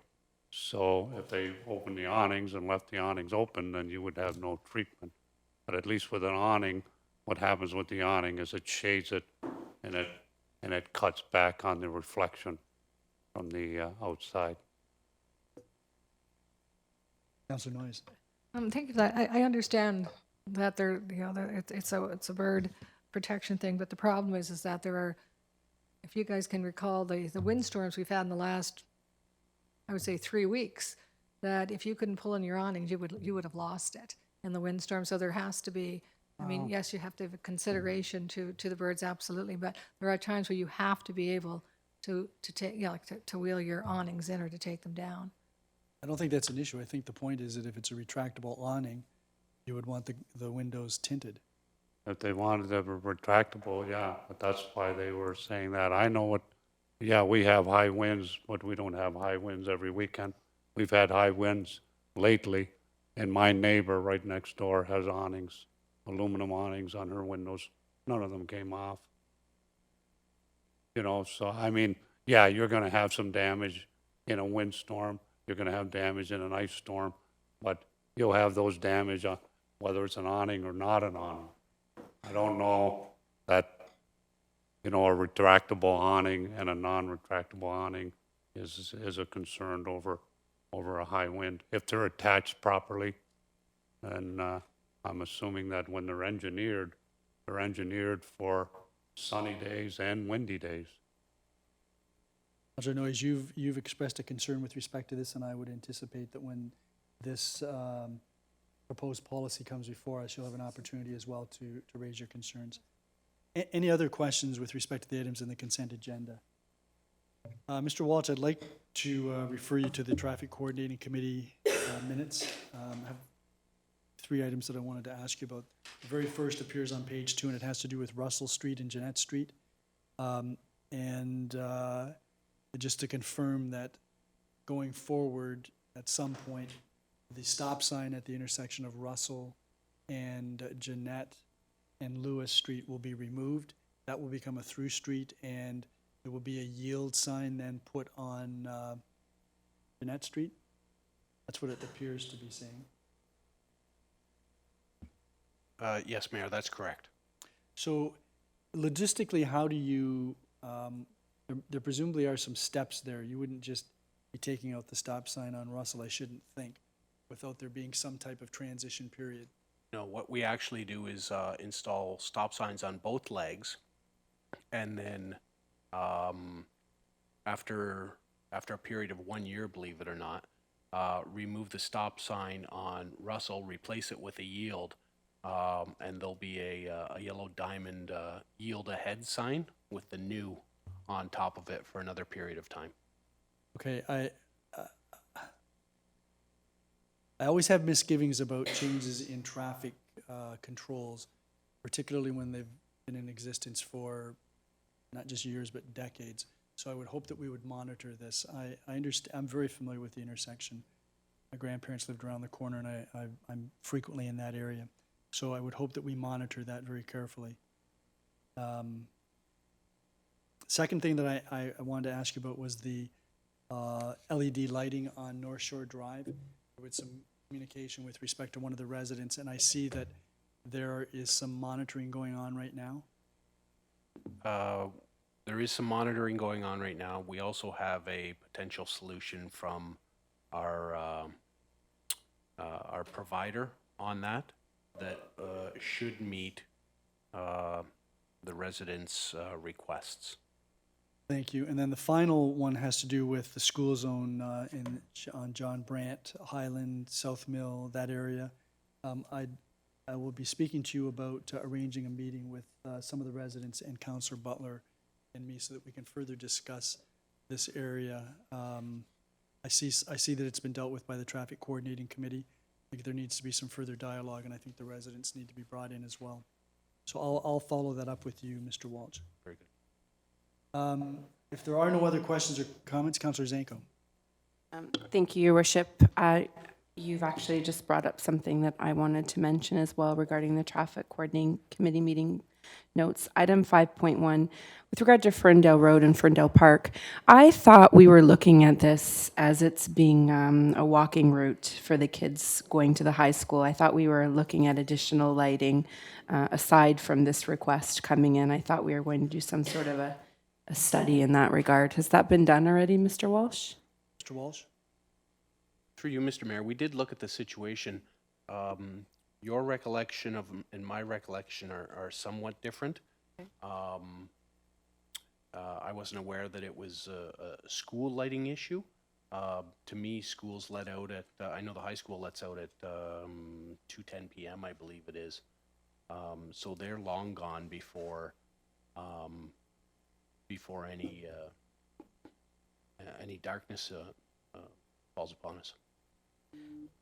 Councillor Zanko. Thank you, Your Worship. I believe it was for morning walking and also after-school programs. I know that, and I'm not sure where we discussed it. I don't know, Your Worship, you may recall. Well, I don't, but I know that in the winter it gets dark very early in the evening, and it gets light very late in the morning, so that kids could very easily, if they're engaged in extra activities, be going home at night. And undoubtedly, if they're participating in activities before school, they're going to school in the dark as well. So that, I understand that. So I think it's a little more nuanced than school is only during daylight hours. If I may, Mr. Mayor, I think what you and Councillor Zankel are speaking about is looking at walking patterns within the neighborhood. I'm not sure if Mr. Miller's active transportation master plan goes that deep into specific areas or that, but if it doesn't, there are consultants that can undertake studies that can determine where people walk and what times, and we could go further into that. Well, perhaps you can speak to Mr. Miller and then get back to us with respect to whatever he says, or if the active transportation study isn't going to go into that type of area, maybe you could make some recommendations to us. Certainly. Councillor Zanko, does that Thank you. address your concern? Yes, thank you. Any other questions? Then I'm going to call the question on the consent agenda. All those in favor? None opposed? That is carried. And we're going to take a 5-minute break right now. Okay, we're back in session, and we're now at new business and inquiries. And Councillor Noyes, you had the first resolution in that regard.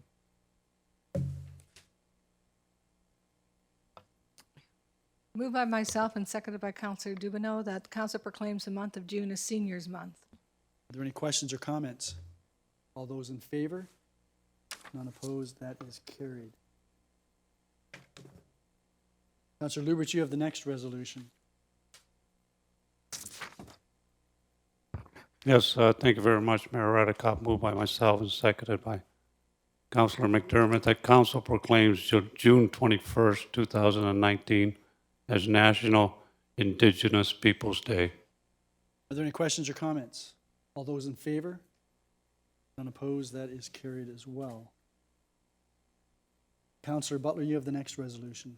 Yes, thank you, Your Worship. Moved by myself and seconded by Councillor Dubineau that council accepts the resignation of Brad Brunton from the Ridgeway Business Improvement Area Board of Management, and further that council directs staff to proceed with filling the vacancy in accordance with the procedural bylaw.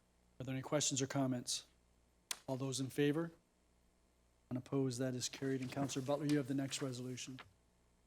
Thank you, Your Worship. Moved by myself and seconded by Councillor Dubenow that council appoints Amy Bruning to the Affordable Housing Committee as the Fort Erie Native Friendship Center representative for the period ending November 14th, 2022. Any questions or comments? All those in favor? None opposed, that is carried. Are there any other inquiries or items of new business? Councillor Noyes. Yes, first I wanted to discuss under new business, the memorandum from Mr. Walsh in regards to the surface treatment of roads in Black Creek area. Sure. And I just wanted to do somewhat of a timeline here because I don't think the memo that we have is really clarifies it, and I want council to understand that this didn't just happen. The residents were living with this road for over a year before anything was done. And they were complaining almost immediately, I understand. I wasn't on council that time, but they were complaining almost immediately that there was a problem with the road. Granted, yes, some of them thought it should have been paved or thought it was paved, is now tar and chip. But that went by the wayside fairly quickly when they were told, no, it was a tar and chip road. That wasn't their main issue. Their issue was the dust, the amount of stone that was loose, and their inability to really use the road.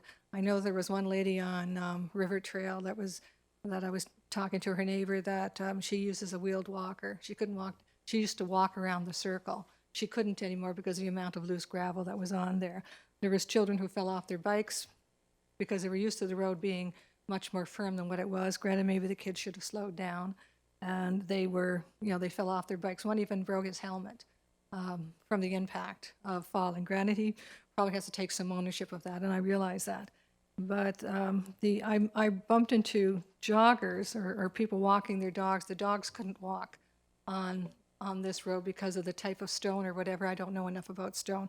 It would hurt their feet. Again, there's no sidewalks, and there was a considerable amount of loose stone. You couldn't push your baby buggy on this road, and I'm not exaggerating this.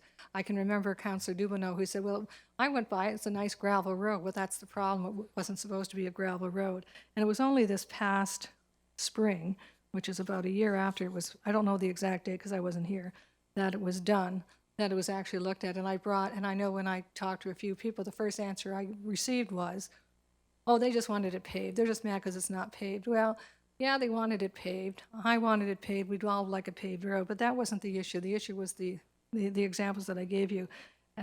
Can't tell you enough the hardship that these people went. Like, people would go around the other way, so they didn't have to go around the whole circle. They had stone, flying up in the back of their vehicles. I know it seems minor, but if you're living with that for a year and it's not getting any better, it's getting worse. And then you get the snow plows coming with all this loose gravel going along, and they now have shovelfuls of that loose gravel in their front yards. I know that there's a comment here that but Circle B Paving is planning on coming and sucking up the stone. Weather has not allowed it, so I appreciate it. But that, again, was at my request. He wasn't going to do that, but he offered when I said, he said, well, I can do that. And I know that we're going to hold him to that when the weather permits.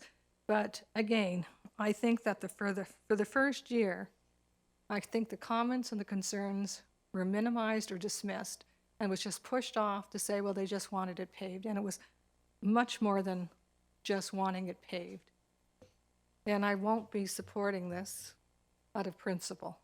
Do you have any other items of new business or inquiries, Councillor Noyes? Yes, actually, I do. One was about Baker Road. We saw we had a number of delegations. I'm not going to repeat what they said because I think we have a pretty clear idea what life is like for them right now. But I'm wondering, is there any other option at this point? Are we just behind the 8 ball on this now? Mr. Walsh.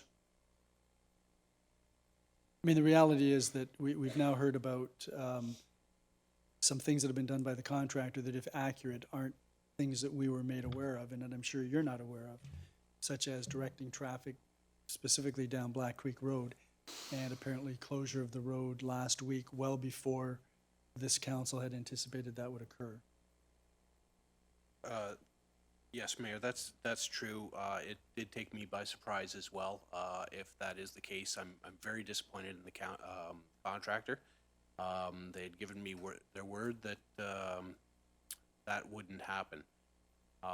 As to other actions the contractor can take, I did have a very lengthy discussion with the proprietor, Mr. Beam, last Wednesday regarding alternate methods. I somewhat empathize with his with concerns about a temporary road. I think that's the most obvious answer here, but there are significant liability issues on both the town's part by us forcing motorists onto a temporary road, and on his part by constructing it. Hindsight is 20/20. I think our takeaway here is to be a little more prepared when we're looking at the plans much in advance and recognize these situations. Councillor Noyes. And I can appreciate that explanation. However, I think there's going to be significant liability, God forbid. And I seriously mean that if there's ever a motor vehicle accident in the next few weeks on this road. I don't know what the town's position is. I know I talked to Mr. Cookett about that, because we know it's like a shotgun. They're going to, if there's an accident, they're going to go after everybody, including the town, which tends to have the deepest pockets. But this is something that was pointed out to the town, that this was problems on this road already. And if, God forbid, there's an accident on it, I'm sure they will be looking at the town for as being somewhat liable for it. The other thing is that corner, to be perfectly honest, I never made a left-hand turn down Black Creek Road onto the boulevard before until this past week, and I went down there. You can't see it.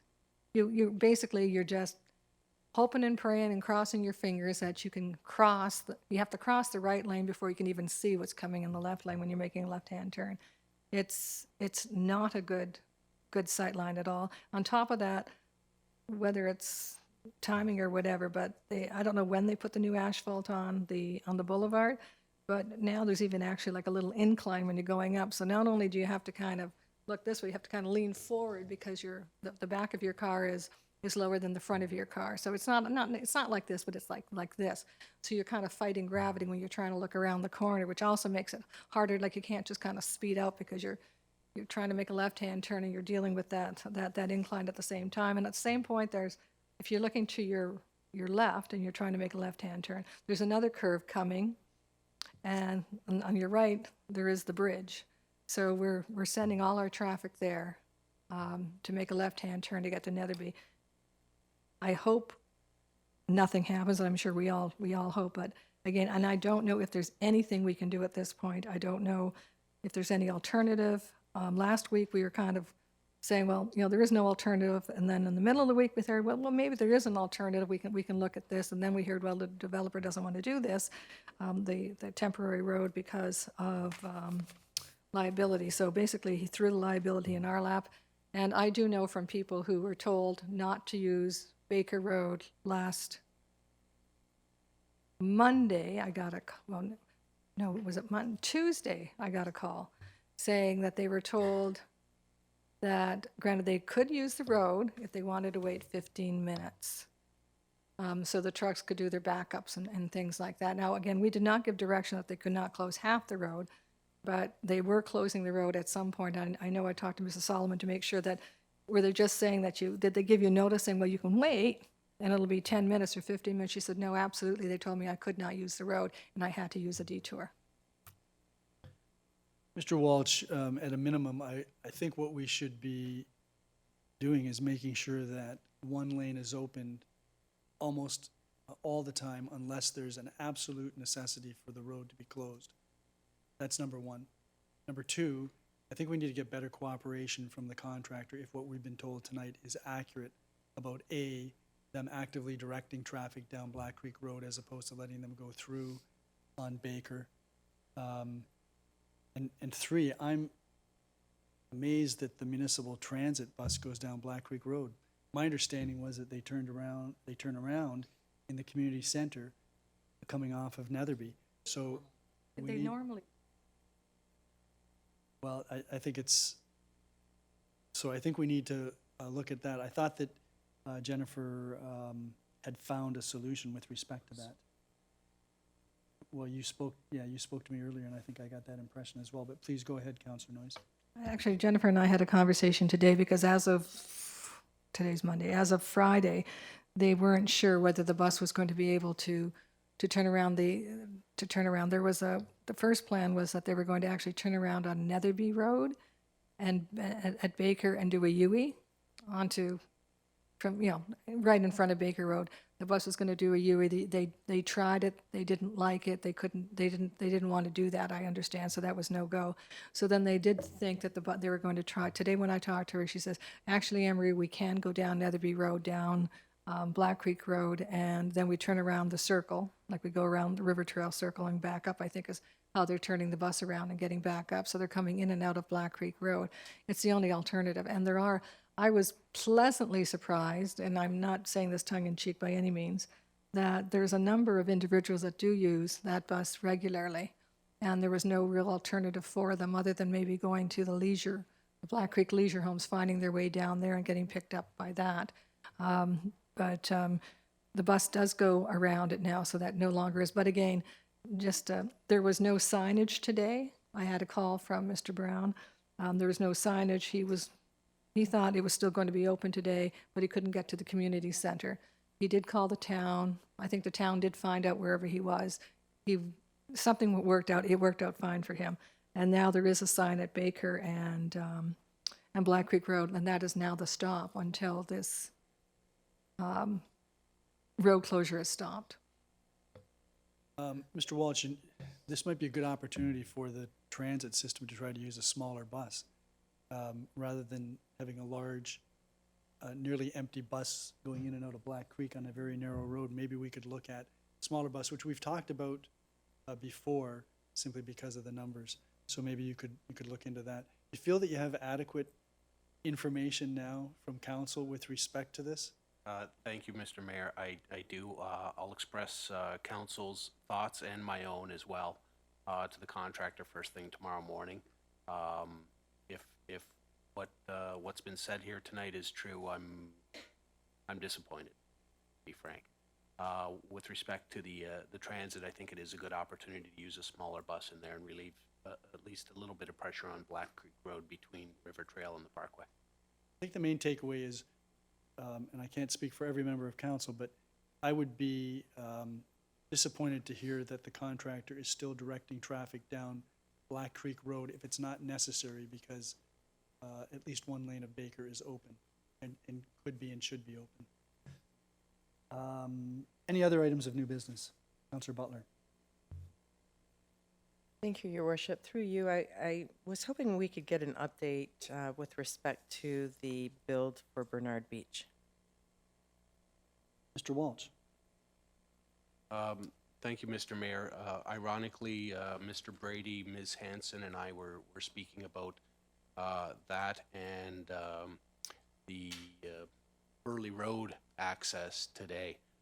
With respect to Bernard, we're still in the process of looking for a landscape architect to do that. That will happen shortly, and we'll when I have more information, I'll get it to you personally. And if I may, yes, Your Worship, I had mentioned to the regional councillor that it was brought to my attention with respect to the 5G technology that's being put up by the telecoms, and they're being put up on the telephone poles every 20 homes. And so I'm just wondering if you could tell me if the town was aware that this was happening and what the protocol is for something like that. Walsh, do you have any knowledge of that, or Mr. Either one of you? Mr. Cookett, maybe you could look into that. Just going to the internet with respect to this is enough to scare you. So if you could perhaps look into that and get back to us as to what is going on in town, what you know about it, and what if anything we might be able to do. Councillor Butler. And then one last thing, I cannot remember if I declared a conflict of interest for item I on number 8, so I'm just making that public. Right. I did write it down, but I'm not sure. Thanks. And the clerk has that now. Counselor Luberts. Yes, thank you very much, Mayor Redekop. I got a couple of things here.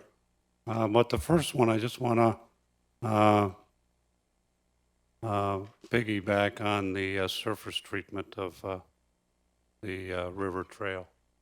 And if I'm reading the memorandum and I'm recalling the meeting that we had when we were discussing this, and I may have to go back and listen to the audio, but I am sure that I asked for some clarification that this road there would be some core samples done. And I was assured that core samples would be done to take a look at the base. And when I'm reading this, I'm also reflecting back on the gentleman that came here that does consulting for road surfacing. He was saying that there's indications that the base was poor because there was mud. There was dirt actually coming up through the road, right? And, you know, as far as I'm concerned, to go down there and just do some visuals, to me, is not adequate. We were told that we were going to get core samples, and to me, that's the way that you can see what your base is like. And I think that it should be done. And as far as having the contractor that did the work come along and say, I can assure you that I did everything properly, that's the same thing as writing, marking your own test. We can't rely on him for that. I'm not saying that he didn't do the job right, but we were told by residents that they went around and put all this stuff down, and then they put another coat of something else on, and it was wrong. I was also told that there was people that thought, well, maybe the stone wasn't washed before they used it. And, you know, if you do a core sample, you can see if the underneath is holding, if the asphalt and the emulsions are all holding themselves together. But there was none of that done, Mayor Redekop, and I can't accept that memorandum. I think that it should be done what we were told. Get some core samples and don't use the contractor that did the work. Okay, you've said that. Mr. Walsh, do you have any recollection or comments with respect to this? Or do you know the scope of the investigation? I do. I was involved in it. We did not do core samples. Looking at what we were faced with here, core samples will tell you what's underneath the coating. They won't tell you anything about the coating itself. With respect to the use of washed stone, we received the lab results from the supplier on that. They show the quality of the product. We, in a past instance, we have received unwashed stone. When we did our investigation on that, it came back that the supplier's QA results showed that they shipped the wrong batch of stone. In this case, their QA results showed that they shipped the correct batch of stone. What about the reference to the fact that there was mud showing in an area? That goes to bullet or point 3 in the findings. When the road was milled off, even after sweeping, a lot of it still looks the same, whether there's base exposed or not. It wasn't apparent at the time. Now that the road has sat for months, for Councillor Noy's information, this work was done in August 2018, so it hasn't quite been a year yet. But anyways, after it's sat for the winter, it is apparent that there are areas that need further repair before more surface treatment can go on, and we will do that. Councillor Luberts, anything further? Yes, well, thank you very much for the explanation. And, but I have another item under new business. Sure. And it has to do with the parking that we've agreed with down at Bay Beach. And I can tell you that I'm getting an onslaught of calls from people that are upset about the fact that anybody that comes down that road or goes to their house has to pay $2 an hour or $10 for the day. So I did a little bit of looking into what we agreed to. I looked at the report that was in front of council that when they approved the on-street parking and the paid parking. But I also looked at the Bay Beach Master Plan. And they had some recommendations on parking. And one of the recommendations was that you would prohibit on-street parking by, that the town can prohibit on-street parking by visitors to the beach on some or all summer weekends, right? But it also goes on to say on-street parking can still be available to owners and their visitors through permits, and those permits would be displayed on your dashboard. Then the next bullet, it recommended that maybe if you were going to have some paid parking on the street, right, it would be pay and display, but that would be on weekends and holidays. And now here we are, no matter what you do, you go to Bay Beach, you have to pay to park. Now, if you look at the report, ISO 3.2019, under the summary, our town staff explains that we should charge for parking because it's no different than any other asset that we have in the town. If you use the arena, you pay. But what they're forgetting, and they're assuming that everybody that parks on the street is going to use the beach. Well, what about the guy that just wants to stop and visit with his friend for a coffee? Okay, Councillor Lubberts, you're getting into an area that relates to an issue that we've already discussed, debated, and decided. So That's right, I am. So that I don't know whether you're wanting to move to reconsider an aspect of the recommendation. I'm not sure if you were in the prevailing side. Well, that's where I'm getting. I want council someone on council that was on the prevailing side to reconsider what we got here, because this is not working out. Okay. These residents, they only get one person can go to the cottage and one person can park. Everybody else has to pay. And some of these people don't use the beach.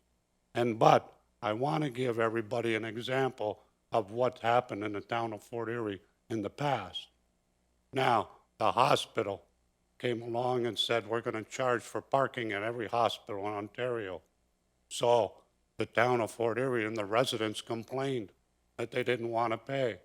So the town of Fort Erie went out of their way on Birdie Street, cut a part of into the park on Aberdeen, and we created on-street parking for free. Yet, when we go to Bay Beach, if you drive on one of those streets, no matter what you do, you have to pay. And I think that we should at least provide the property owners with an extra, at least one or maybe two parking passes for them or their visitors. At least something like that. I think the residents would be happy with that. Okay. But I need someone from council You to weren't on the prevailing- reconsider. you And weren't I on the wasn't on prevailing the side. prevailing side, so Okay. I can't do that. Okay, so you've raised that, and we can leave that with your colleagues to see if anyone wishes to raise that. Are there any other items of new business or inquiries before I go back to Councillor Noyes? Councillor Noyes. Oh, thank you, Mayor Redcap. I'm going to go back to Baker Road because I don't think we have moving forward on this. What is the deadline now? Like it's moved from 4 weeks to 2 weeks to, what is the deadline? What is the anticipated? Mr. Walsh, and we understand you have to factor in the weather. What is it your understanding is if you had ideal weather, what is it that you understand would be the timeline? I read 2 weeks. Yes. You had ideal weather. That's, speaking with Beam Construction last week, they're hoping if everything goes their way, they could get done the end of next week, I believe, the 28th.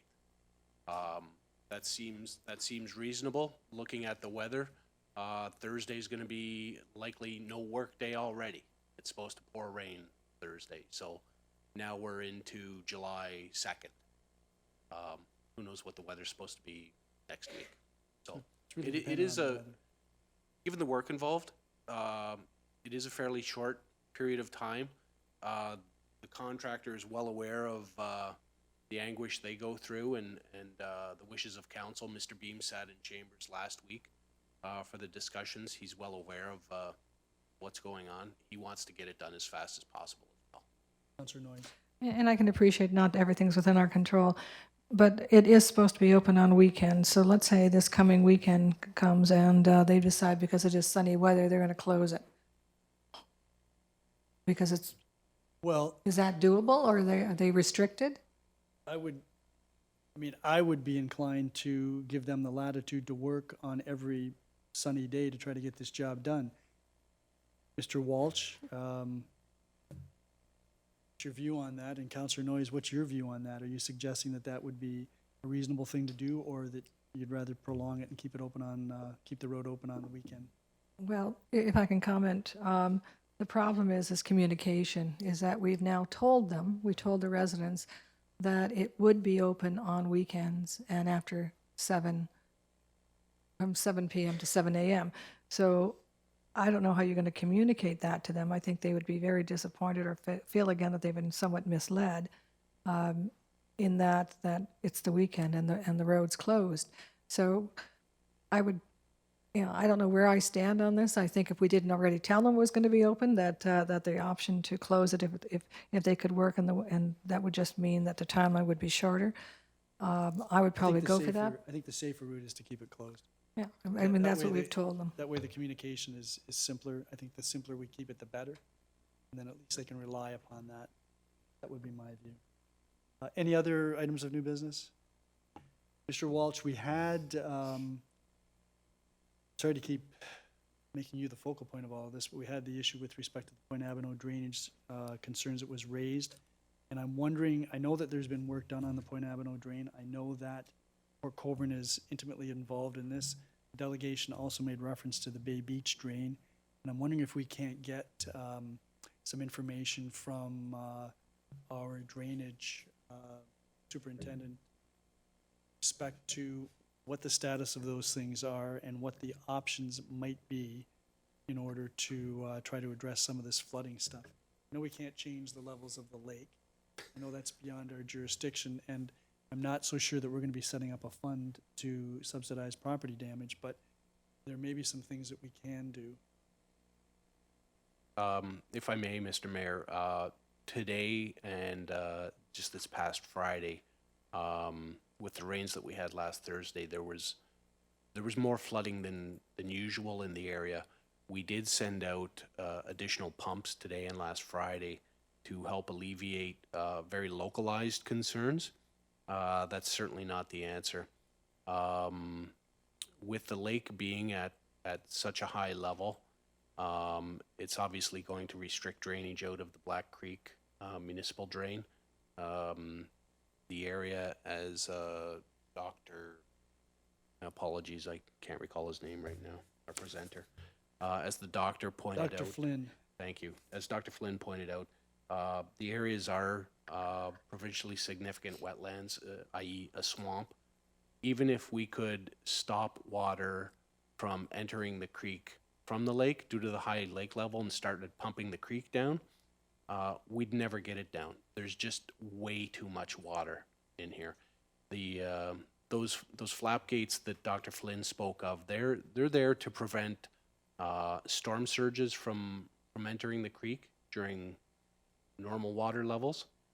They're not going to do anything today. If with the lake so high, if they were installed, they would slam the gates closed, preventing drainage out of the creek. We'd be in the exact same spot we are right now. But getting onto the Point Avenue drain itself, the city of Port Colborne is the initiating municipality on that, as the headwaters of the creek reside within their municipal boundary. Dave Maiden, our drainage superintendent, spoke to Alana Vanderveen, their drainage superintendent, this morning, and expressed our consternation that this is taking way too long. We have issues. Dave did inspect the drain last fall. He noted a couple of deficiencies, but there was nothing or no real showstoppers in there. The water was flowing. He did, when he spoke to Mr. Flynn this morning, as Dr. Flynn, my apologies, spoke of about the beavers. So Dave has notified our trapper to take appropriate measures on that. But believe it or not, the water level is so high that the dams are overtopped in there. There's just too much water. We can't do anything right now. I just had, okay, I'm done. But sorry, in conclusion, Mr. Mayor, I will get Dave to provide an update to council. Okay, that would be appreciated. Okay, that then takes us to to motions. And Councillor Dubineau, you have the first motion. Yes, thank you very much, Your Worship. Moved by myself and seconded by Councillor Butler, that council directs staff, as recommended by the Waverly Beach Ad Hoc Committee, to undertake the procurement of a consultant to provide a study of the water dynamics at Waverly Beach, including water flow and algae migration around the pier and old concrete swimming pool, and the effects of algae and the potential removal of the pier and swimming pool at an upset limit cost of $50,000. And B, a study regarding the feasibility of an oil grit separator for use in the ditches on Helena Street for the removal of nutrients and sediment at an upset limit cost of $25,000. And further, that council amends the 2019 capital budget to include the Waverly Beach Water Dynamics Project with a budget of $50,000 and the Oil Grit Separator Project with a budget of $25,000 to be funded with $75,000 from the Storm Drainage Refurbishing Reserve. Did you want to speak to that, Mr. or Councillor Dubineau? Sorry. Actually, through you, Your Worship, if Mr. Brady would be willing to speak with it, I think he has a bit more information on this than I would be able to provide. Mr. Brady, did you want to provide some background then with respect to this? Very briefly. The committee has considered this at a number of occasions, and in particular, the issue of whether or not that the removal of that pier would assist. The general feeling of the public is that it would, but we need some more scientific evidence to do that. So it will look at the removal of the pier and by itself, and also whether or not the removal of the edge of the swimming pool is also required. The oil grit separator, there's been a lot of discussion about trying to use vegetation in that drain to try to hold up the nutrient flow. It was felt that the water was actually moving too quickly to be able to use vegetation as an alternative, and it was brought to the committee's attention that an oil grit separator, while it removes oil and grit, obviously, the nutrients tend to bind with the oil and grit when it separates, and it's possible to get some fairly good efficiencies. So the committee said, well, why don't we take a look at doing that? And this is, the idea is to see if it is in fact feasible and somewhat of the cost associated with it. And it may be the Helena Street would be a pilot project in the future. Any councillors wish to speak to this? Councillor Noyes and then Councillor Luberts. I'm not against the idea in general. However, I'm wondering if is there not a different level of funding for this, like the Ministry of Fisheries, the Ministry of Great Lakes, there's all kinds, either at the provincial or the federal level, to help us with the funding for this? Has that been looked into? Mr. Brady, do you have any knowledge of that? Yes, through you. We looked into the possibility of using Niagara College students to deal with the study of the water dynamics, and we thought we had an option that was working. The college got back to us and said that that they didn't have any students that they felt were capable of giving us a positive result in this particular case. So that was very unfortunate. We thought we'd be able to go that way. We've looked at some funding, and there is no funding source. Counselor Noyes. So just to clarify then, we did look at the funding that may or may not be available through the feds or the province, and there's nothing there? Okay, Correct. thank you. Counselor Luberts. Yes, thank you very much, Mayor Redekop. I'm not going to be supporting the motion, and there's a few reasons why. And when going back before the last election, I sat down with a group of people, and we had a Waverly Beach roundtable, and we invited staff, and we had a couple meetings, and we discussed the algae down at Waverly Beach. And one person in particular that was there at the meeting was Dr. Robin Arnott. And he's a professor from the University of Guelph. And basically, he wrote the book on coastal management for the Great Lakes. And after the one meeting, we went down to Waverly Beach and looked at things.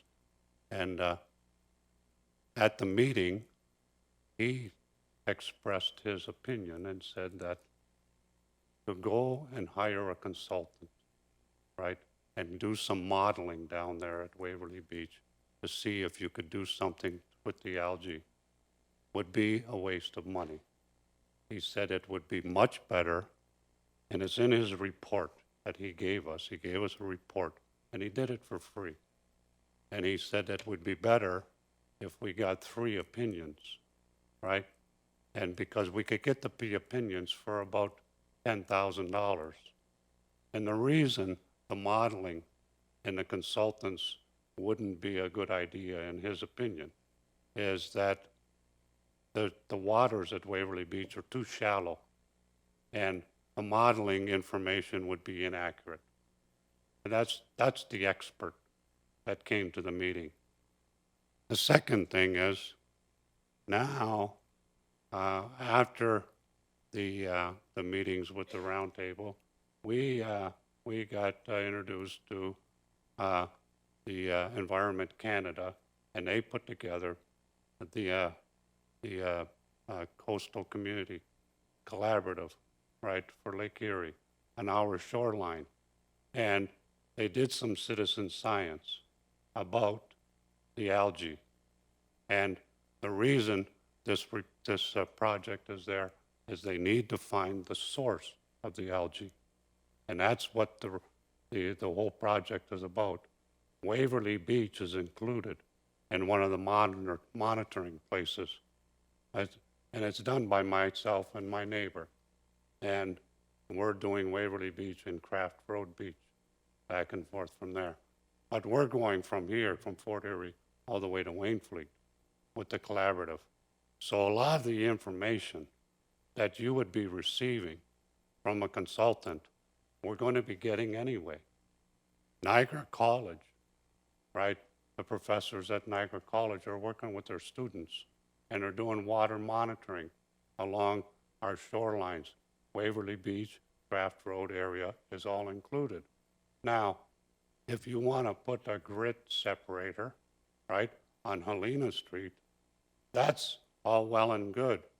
But we have numerous outlets going into Lake Erie. And let's just take at Craft Road. When you're outletting water on the Craft Road from a drain, if it has nutrients in it, that nutrients are going to migrate to Waverly Beach. To put one at Helena Street by itself is going to do you no good, because the nutrients from other drains are going to be in there. Unless you want to have these oil and grit separators at each point where we have an outlet, then you might accomplish something. But I think that this is premature. I think that we should get some opinions, right, from 3 different consultants, and just to let them look to see what we should do. Now, David Arnott, right, he also recommended that we remove 40 meters of that wall, that broken pier, right? And then we can see if the currents will allow the algae to be washed away. Now, I'm telling you this, and this isn't, I'm not the expert here. I'm going by the experts from Environment Canada. And at our last meeting, one of the things that they told us was they told us that the scientists that have been working on the algae in Lake Erie thought they knew what was going on. And over the last year, they've realized they don't. And to have a consultant come in, we're already getting that information from scientists. This information will be coming to us soon. And not only do we have the Environment Canada working, Niagara College working, we just partnered up with Swim, Drink, and Fish, and they're going to be monitoring water for E. coli and different things. So all the things I think that you're going to accomplish through this here consultant can be done. And it's going to be done for free. So in my opinion, we would be wasting taxpayers' money on this right now until we see what kind of information we come up with the 3 groups that I'm working with. And that's all I have to say, Mayor. Do you have any idea when that information might be available, Councilor Luberts? Well, we're waiting right now for the results of the science, the citizen science from last year, right? And we're starting our monitoring next week for the algae along the shorelines. So I can contact Jody, who's our Environment Canada contact person, and ask her if they can provide us with some information. But I should also say that at our last meeting, the gentleman that is working with Swim, Drink, and Fish, I emailed him our council schedule, and they plan on making a delegation to council to update council on where we're at. Do you know when that will be? Well, he was hoping that he would do it in June, so I will email him and ask him if he's planning on coming in June or if he would be if it would be next month. Thank you. Mr. Brady, has there been a meeting of the Waverly Beach Ad Hoc Committee since May the 1st?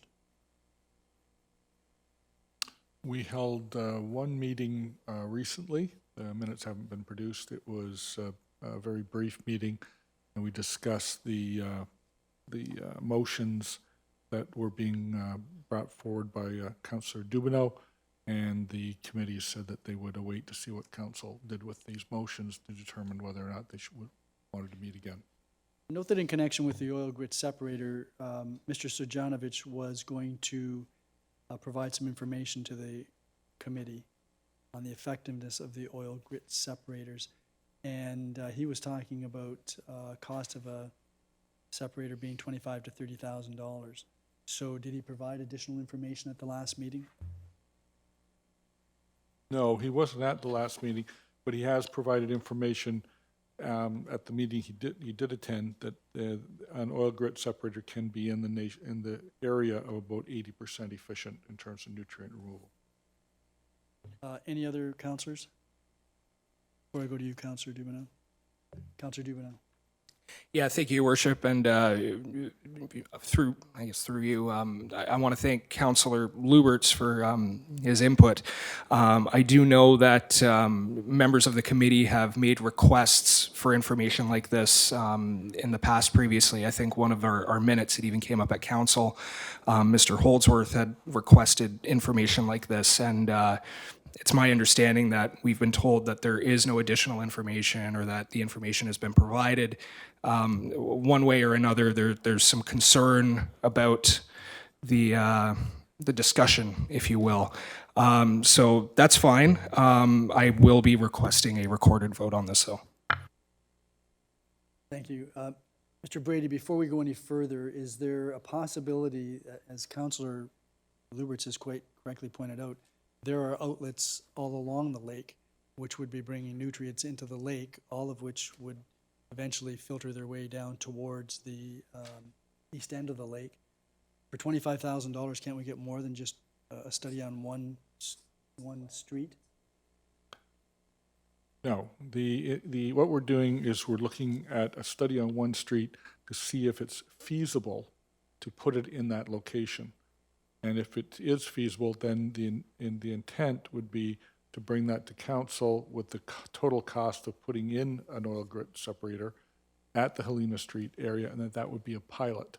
So once we have one in place and we can test its efficiency, then you're right. In the future, it may well make complete sense for all of the entrances in Fort Erie to have the same kind of environmental design as we're looking at here. And the study just to do the feasibility for one street could cost up to $25,000?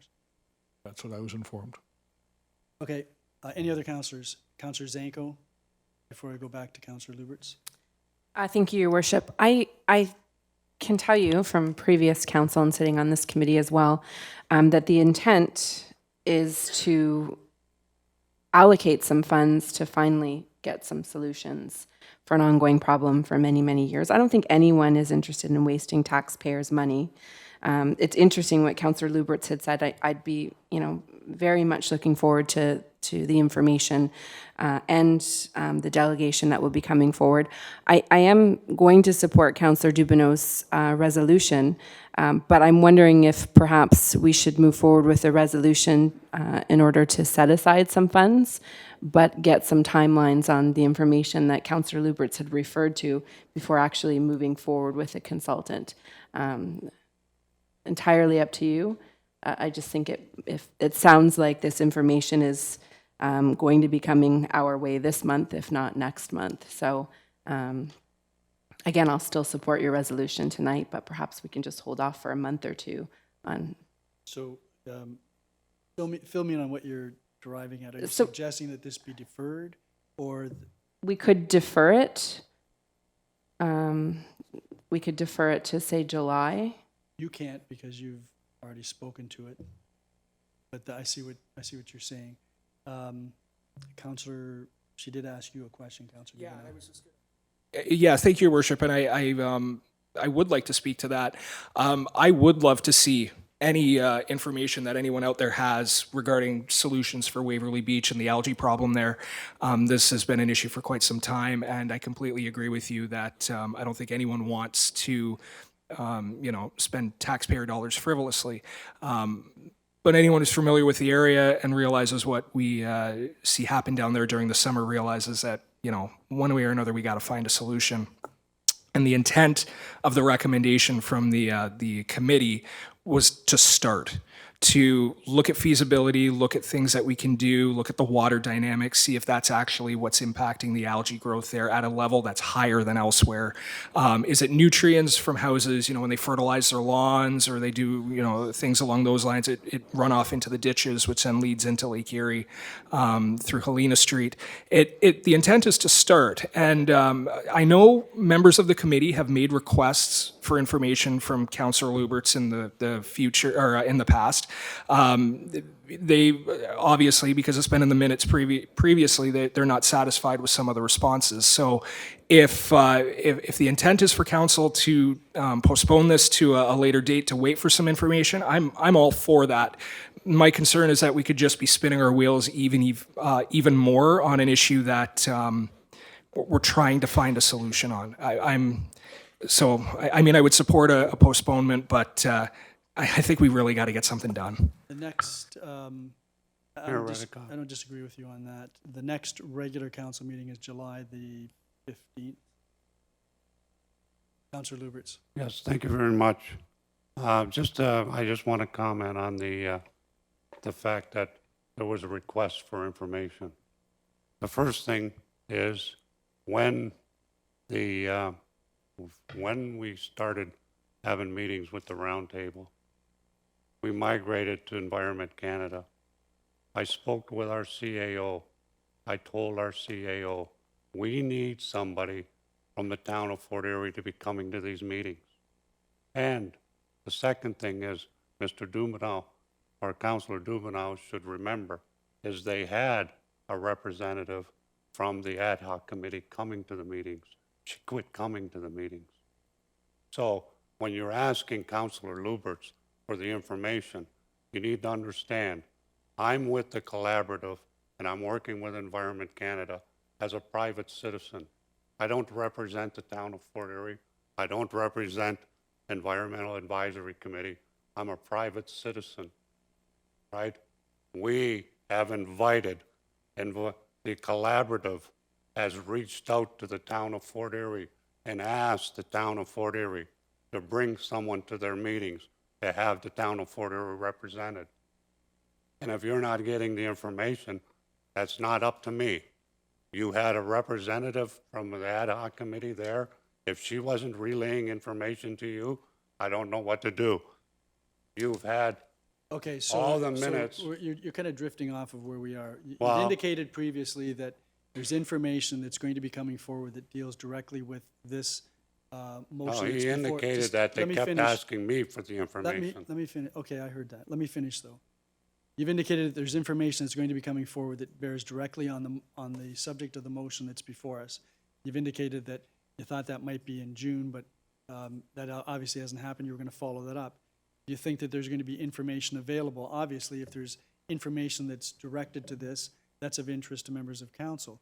If you think that will be in July, that's great. If you think it will be August, that will be helpful. But what councilors are concerned about is some type of timeline to be moving forward to try to deal with these issues. So that was, you said that there was some information that would be coming forward. Well, no, I said that they're willing to come and do the delegation and provide council with an update on what's going on with the collaborative.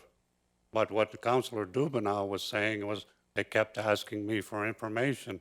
And at the last meeting, I told the ad hoc committee, I said, the information that I was talking about with their member was the minutes and the information that we acquired through the roundtable minutes and the roundtable meetings.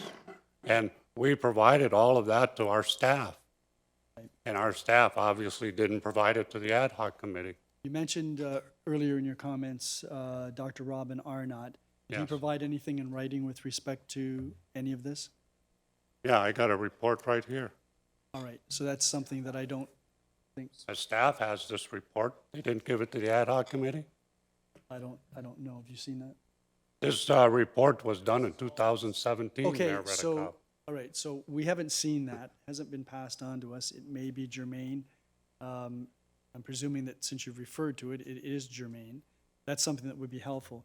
You also indicated during your comments that there would be some monitoring being done through Swim, Drink, and Fish, Yes, but you're not sure when that would be available. no, All right, is that something that you can find out? yes, I told you I would email tomorrow. Right, okay. So it would be helpful if that report, Yes. which is in the hands of staff, could be circulated. But in the past, information that was asked from me in the past was all information that was provided to staff. Okay, And so, staff never passed it on to the ad hoc committee, obviously. well, staff can pass that on to council. If, Mr. Brady, you have a copy of that report from Dr. Arnott? No, I do not. All right. Perhaps you could Well, provide me a I'll copy, dig up the email when we sent it in. or you could provide me with a copy, and I all could right, thank circulate you. it to members of council. But I should let you know, the collaborative has reached out to this town and asked this town to be involved. The Coastal And the Collaborative. town has decided not to send anybody. The Coastal We had Collaborative. our drainage superintendent come to a couple meetings, but everything is sporadic. Okay, the Coastal Collaborative you're talking about? Okay, Mr. Brady, if you have any information on that, could you pass that on to me as well, please? And Councillor McDermott. So you have to have a seconder for that. Your seconder, Councillor Zanko. All those in favor of calling the question? Opposed? That is carried. Okay, so the question is on the floor. and Councillor Dubenow has requested a recorded vote. Madam Clerk? Councillor Luberts. Councillor McDermott. Councillor Zanko.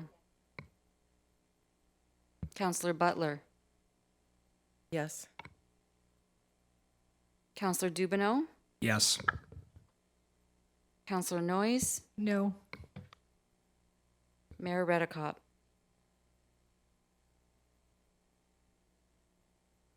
No. Your worship, the vote carries. Thank you. The next resolution, again, Councillor Dubenow.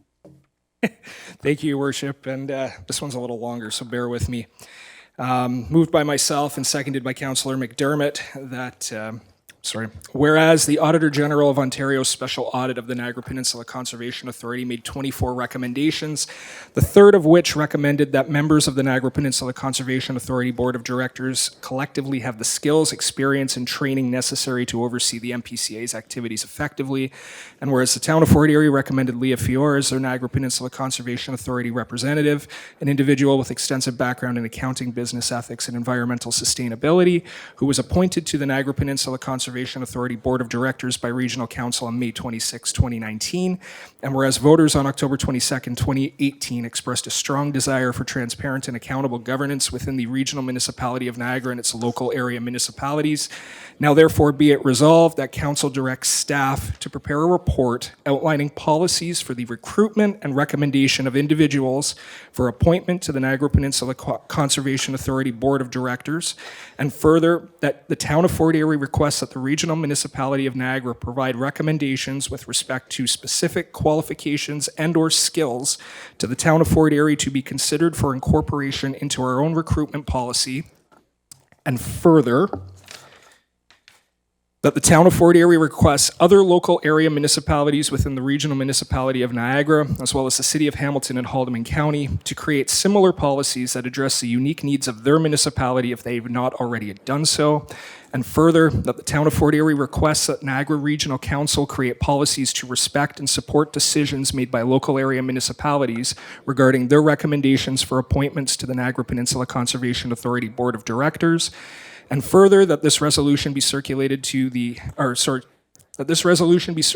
Niagara Regional Council, local area municipalities within the regional municipality of Niagara, the City of Hamilton, and Haldimand County. Do you want to speak to that, Councillor Dubenow?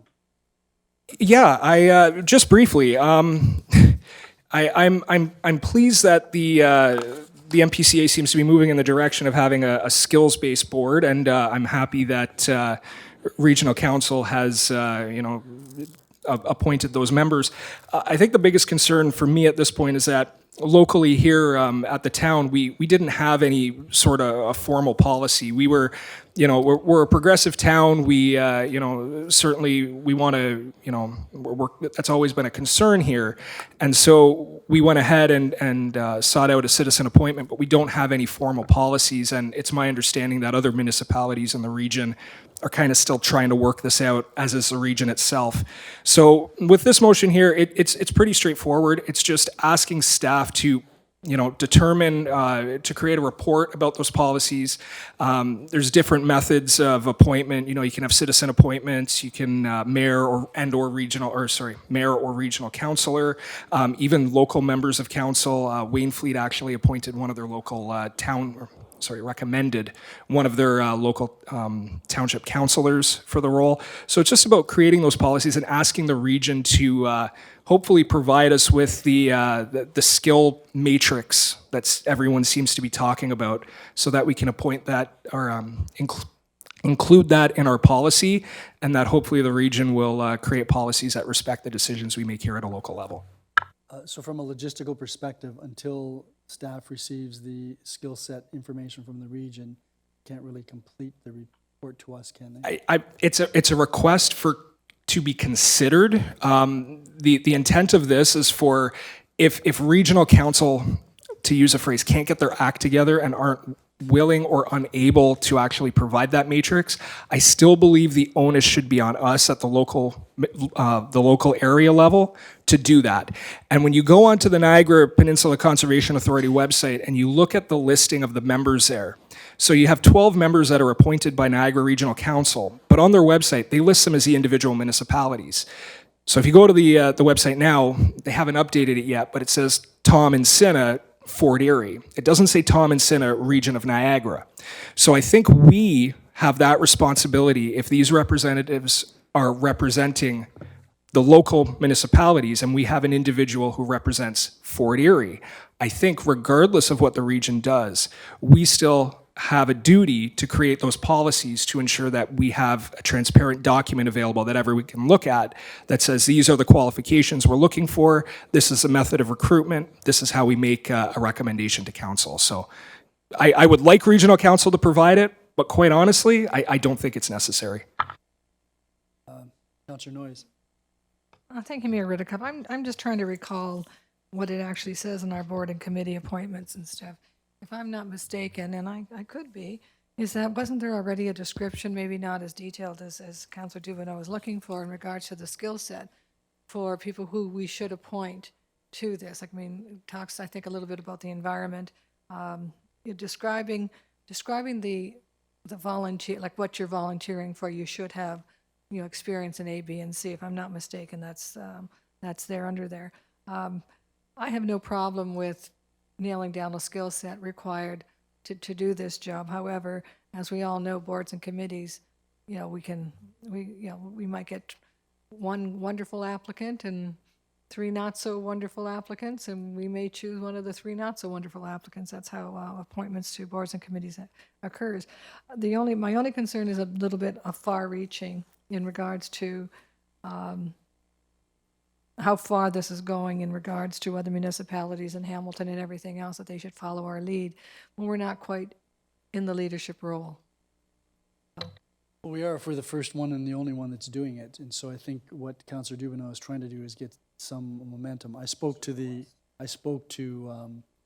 chair of the Conservation Authority, and they're looking for some leadership with respect to this issue. Any other councillors? I'm going to call the question. All those in favor? None opposed. That is carried. That takes us to Councillor Butler. Thank you, Your Worship. Based on a memo that came through in an email by Director Walsh, I am going to withdraw this motion. Okay. Thank you. So that's it for motions. Are there any notices of motion? Councillor Dubineau. Yes, thank you, Your Worship. I'd like to bring forward a notice of motion to direct staff to prepare a report outlining policies to enhance and expand accountability and transparency in local governance, including whistleblower policies, and that's returnable on July 15th.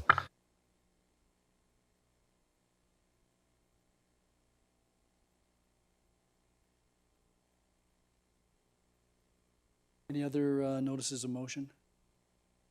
Madam Clerk, I intend to bring forward a motion on July the 15th with respect to requesting staff to prepare a report to provide us with some advice on what alternate routes might be available to expand access and egress to the Douglastown Black Creek area.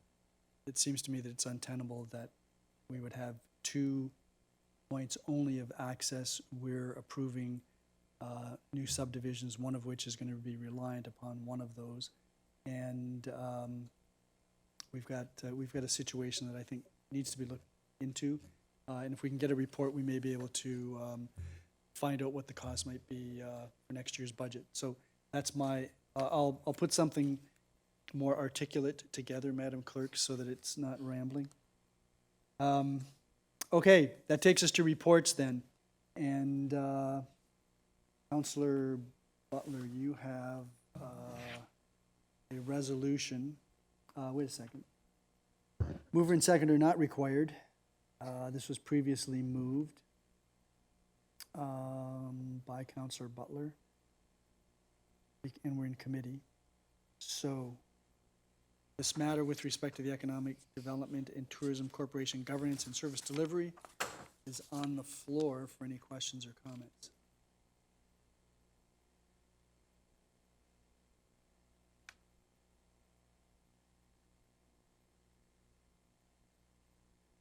Counselor Noyes and then Counselor Luberts. Yes, thank you very much. Counselor Noyes, I recognize Counselor Noyes first, I'm Oh, sorry. all right, okay. Counselor Noyes? I'm not going to be supporting that it remain, that an external service provider.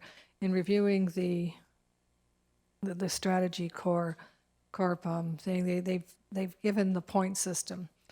And I think they gave the highest points to an internal when it comes to cost, accountability, and transparency. An internal organization got the highest points. And I think that is what I've heard from the taxpayers and the residents, that that they want to, that's very important, and that I think I can say that we have to listen to the taxpayers, and I think we've had an experience now for several years, not just the last few, that we have continually reviewed the EDTC and tried to tweak it this way and tweak it that way. And we're still not satisfied with the end results. And yet the cost is considerably higher than it would be in comparison to other municipalities for providing EDTC. So I would prefer that it be internal, not external. Counselor Luberts? Yes, thank you very much, Mayor Redekop. I could probably echo what Councillor Noyes has said, and but at the end of the day, the problem that we had with the EDTC is we have a separate corporation here, and we had some problems, and we tried to deal with them, and because they were a separate corporation, they were almost untouchable. And I know that Councillor Noyes in the past had some issues asking for some information, and they were outside of the Freedom of Information request from the our ombudsman. So, I mean, if we have a problem, we need to be able to ask the EDTC for the money or for the answer. But what I'm looking at here is if we amend and try to fix the current MOA, then we still are dealing with a separate corporation. And I think that what we need to do is to terminate the MOA. And if we're going to have economic development and tourism in the town, then we create a new economic development and tourism board, new director, new everything. And I think I'd do a clean sweep now, and that way it doesn't get complicated later as to, well, who are we? We're still a separate corporation. No, you're not, because we changed this and that. No, I'd like to make a clean slate. If we're gonna have it, we'll do it, and I would prefer it to be in-house. Thank you. Any other counselors? Counselor Dubineau?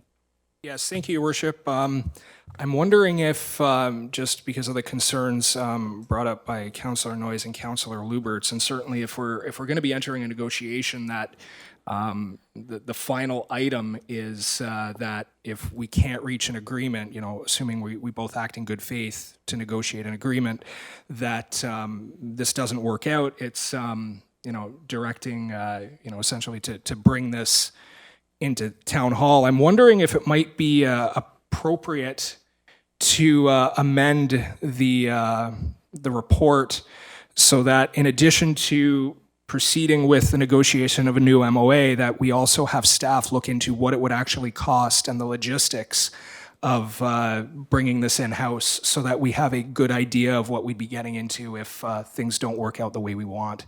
And I'd be willing to move that if I can find a seconder. Well, what is it that you're moving again? For staff to investigate the actual cost and logistics of what it would take to bring this in-house, should that be the decision that council decides to take. So everything that's here plus that? Yes.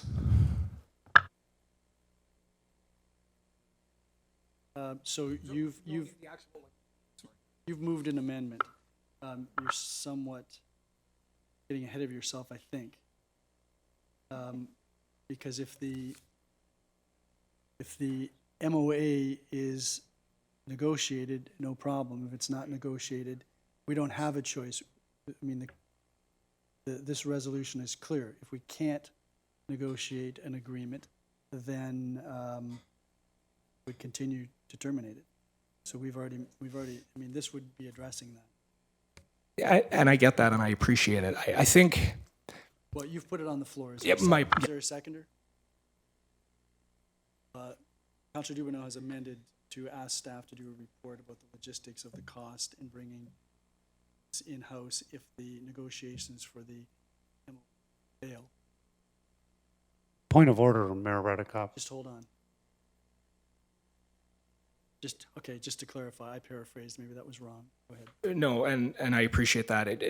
Regardless of what happens with the MOA, I think we still need to do this now. And that would be the request, not if the negotiations fail, but rather as part of this, so that we know ahead of time where we'd be going if things don't work out. Know where we'd be going, it'd just be a matter of we would. At least we would know the costs. So that's what his amendment is. Okay, well, let's just see. Okay, so there's nobody to second the amendment. Okay. So you still have the floor. Did you want to say anything further with respect to this? The only thing I'd like to say is, you know, as I said when this originally came up, I believe negotiating in good faith is important. And I certainly do hope that as we proceed through this, that it is a good faith negotiation on both parties to actually find a good solution for Fort Erie and the need for economic development services. So, I mean, I support the report. I'm trying to get more clarification and trying to get more information. And if you know, council doesn't want to go that route, that's perfectly fine. But otherwise, you know, we just go from there. Councilor Zanko? Thank you, Your Worship. So, I mean, we all have been very much struggling with this. I'm not supporting this resolution. I am not supporting it because I've spent a lot of time, like everyone has been spending on this, thinking about it. I ran in 2010. I heard residents complaining that this model didn't work. I ran in 2014, same thing, same complaints. 2018, here we are again. I don't agree. I do think that this model has worked. I don't think it's perfect. I don't know the other model. I know that the consultant was here and he didn't say this model was better than the other model. But what I can tell you is a new model, perhaps in-house, would alleviate residents continuing year after year to feel that we're not providing them a transparent economic development solution. Therefore, I'm not supporting this. I'm not sure if there will be a motion or amendment to start fresh and create an economic development model that is run in-house, and to see where that takes us. It's the unknown, but I feel like, you know what, year after year, we're here again. Anyone else? Sir Butler? I'm telling you that I'm thinking that we're going to be dealing with these resolutions 1, 2, and 3 separately. Work our way through this. Go ahead.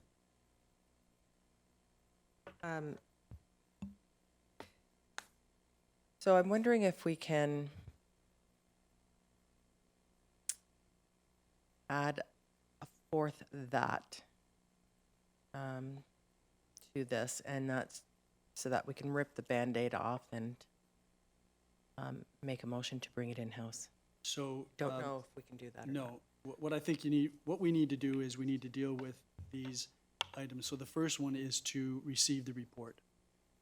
Second one will be to either support or not support the direction to prepare a new MOA. That's defeated. We go to the third one, and instead of, if a new MOA cannot be agreed to, we simply go, council direct staff to continue to blah, blah, blah, and then we can go to a fourth one about report from staff with respect to logistic, respect to bringing the economic development tourism service in-house. And so that's the way I think we should be dealing. Bring it up after we deal with number 2, because if number 2 passes, we don't get to your additional one, okay? But that's the way I would propose to deal with it. Does everyone understand that? Okay. Do you want to say anything further at this point, Councillor Butler, or can I come back to you later, depending on what transpires? You can certainly speak in general. I'll just add to what I want to say Sure, at that time. if we get there. You want to say anything now? I better say something now. I think so. So that if we get to a point where we do rip the Band-Aid off and we're going to move to bring it in-house, that we add to that perhaps a report from the CAO talking about timelines and also about what the composition would look like in terms of staffing and whether it would go to a committee or an advisory committee. And if the participation of the 2 standing councillors are going to move into that as well. That makes sense? It does.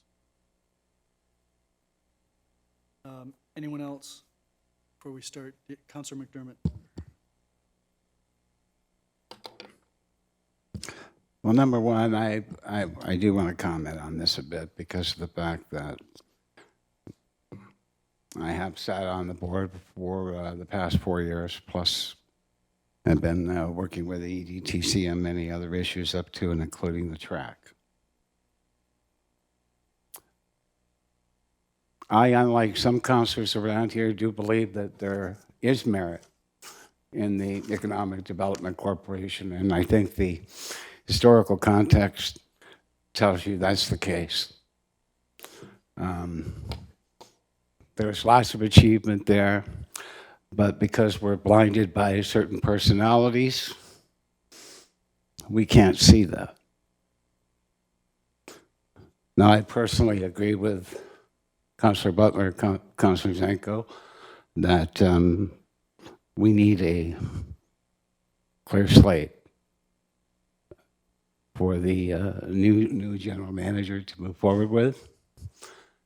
And this is why I will work with you to bring this in-house. But I think that we can all agree, most of us, that I like this model. I really hate to change it, but I think we really do have to have a clean slate. I think it brings more confidence in economic development with the people of the community. And I think it's really fair to the new general manager and her staff that she has a clear slate to move along. I guess my only feeling is that if economic development does come in-house, that they would report only to the CAO, because I think that's probably the fair way to do it. And it's something that I've lost a lot of sleep over, Your Worship, to be quite honest, because I'm not a politician that believes in personalities. I just like looking at the achievements that each of us do. Can't get along with everybody, but I don't think that the EDTC has done a bad job. I think it's done a relatively good job. If you just look at the stuff that they've developed over the last number of years, it's not been a bad thing at all. And I can honestly say that I have not had a bad experience in the 5 years that I've been dealing with them. But I think it's time to make a change for the better. And I guess this is the way we do it. Anyone else? Councillor Dubin, I'll go back to you. Yeah, just briefly. I actually agree with where Councillor McDermott was going. my big concern, and as I said during the campaign, like to me, I just want the best model of delivery that delivers the best services to this municipality. It seems to be almost a hamster wheel, if you will, that we keep coming back to. So I completely understand where Councillor Zanko, Councillor Butler are coming from, the trying to put this past us and move on. I mean, I'm quite frankly, I'm getting sick of it. It's just, I'm going to restrain myself because there's some words I could use to describe what I think the situation has been over the years, and it's very frustrating. I would like for us to at least try to negotiate. If the negotiations fail, so be it. I'll be the first one to support bringing this within the municipality if we can't come to an agreement. I think that's the duty of all of us here as councillors to ensure that we make the best decision for our municipality. But I still do think we have a duty to at least try. And how long we try, you know, that's for us to determine. But I think we at least have to still try and make an attempt. And that's what I said when the support report originally came up back in December. Is we still gotta try and make that attempt, and still reach out to them and say, you know what, this is what we need from you. This is what we need to work with. And if it fails, so be it. We have an option. So to that end, I understand where everyone's coming from. I'll be supporting at least the attempt to negotiate a new MOA. We'll see where we go from there as what I support after that. But like I said, this is something I think we're all on the same page on, wanting to see Fort Erie thrive, want to see Fort Erie prosper, want to see us move forward. It's just how we get there. And we have a few different ideas and a few different thoughts. So I'm hoping one way or another, regardless of how this goes, that we're able to move forward and put this behind us for the better. Anyone else before we start dealing with these? Yeah, Councillor Butler. What is the length of time that we're going to give both parties the opportunity to come to an agreement with an MOA? That hasn't been determined. What would your middle of August to the middle of August? And that would be comprised of back and forth with both parties and coming to council to seek approval for what that MOA would be? Mr. Cookett? That is correct.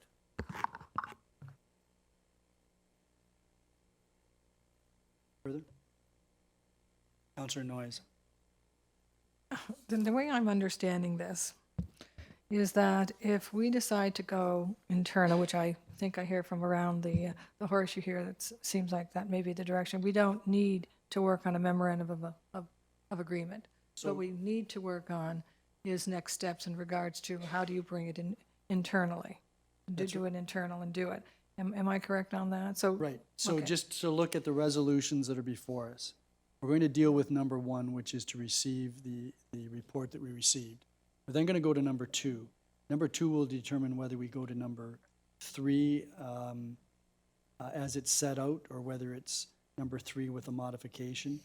And then that would be the end of it. If number two is defeated, there would have to be a modification to number three, and then there would need to be a number four to set the path forward to go in-house. And if I can, I understand that, and am hoping that we do rip the bandage off. I think that's a good way of putting it, and I think if we go to starting to negotiate the memorandum of understanding and trying to go to that step, I think we're just going to complicate it. We're not going to be listening to the people, and we're going to be, again, in a delay tactic where no one really knows what we're going to do. I think when we make a definitive decision tonight to go internal, we can start making the movements towards that. Again, I don't think, in the report it said that 90% of the municipalities do it internally, and I don't think it's because they're not doing it right. It may be because we're a bit of a slow learner. Again, we have tried to revise this memorandum of understanding on and off over, like, this is my 5th term on council. This will be my 4th revision of the memorandum of understanding, one way or the other. This has changed, and I can recall too in a report that we received from. It was in the report that a few years ago, not the council that I was sitting on, but I think Councillor Luberts was, that there was actually a questionnaire or questions or suggestions given to the current EDTC, with the exception of the two counselors. I don't know who was on at that point. And basically, there was absolutely no response from the EDTC. Granted, we didn't issue the trigger in regards to forcing them to respond, but I think that it gives us a good idea of what, of how the negotiations went on in the past. There were no negotiations in the last several years. So anyway, I would prefer to rip the bandage off. Let's go internal and let's start moving forward. Okay, so I'm going to call the first paragraph. So that is the first recommendation. The council receives the independent review of the Fort Erie Economic Development and Tourism Corporation conducted by Strategy Corp. Attached as Appendix 1 to Administrative Report Number CAO 15, 2019. I call the question. All those in favor? Receiving the report. Everyone's okay. Number 2, that council directs staff to prepare a new memorandum of agreement with the EDTC based on the consultant's suggested revisions, including a new board of directors. So that's on the floor. All those in favor? Opposed? So that is defeated, which means that the third resolution, which says if a new MOA cannot be agreed to, that can be removed. And I think the balance, council directs staff to continue with the termination of the memorandum of agreement between the town of Fort Erie and the Economic Development and Tourism Corporation. I think we need to vote on that. So I'm going to call the question on that. All those in favor? Okay, that is carried. And then fourth, Councillor Butler, you together anything, but you may want to take a look at that before you adopt it.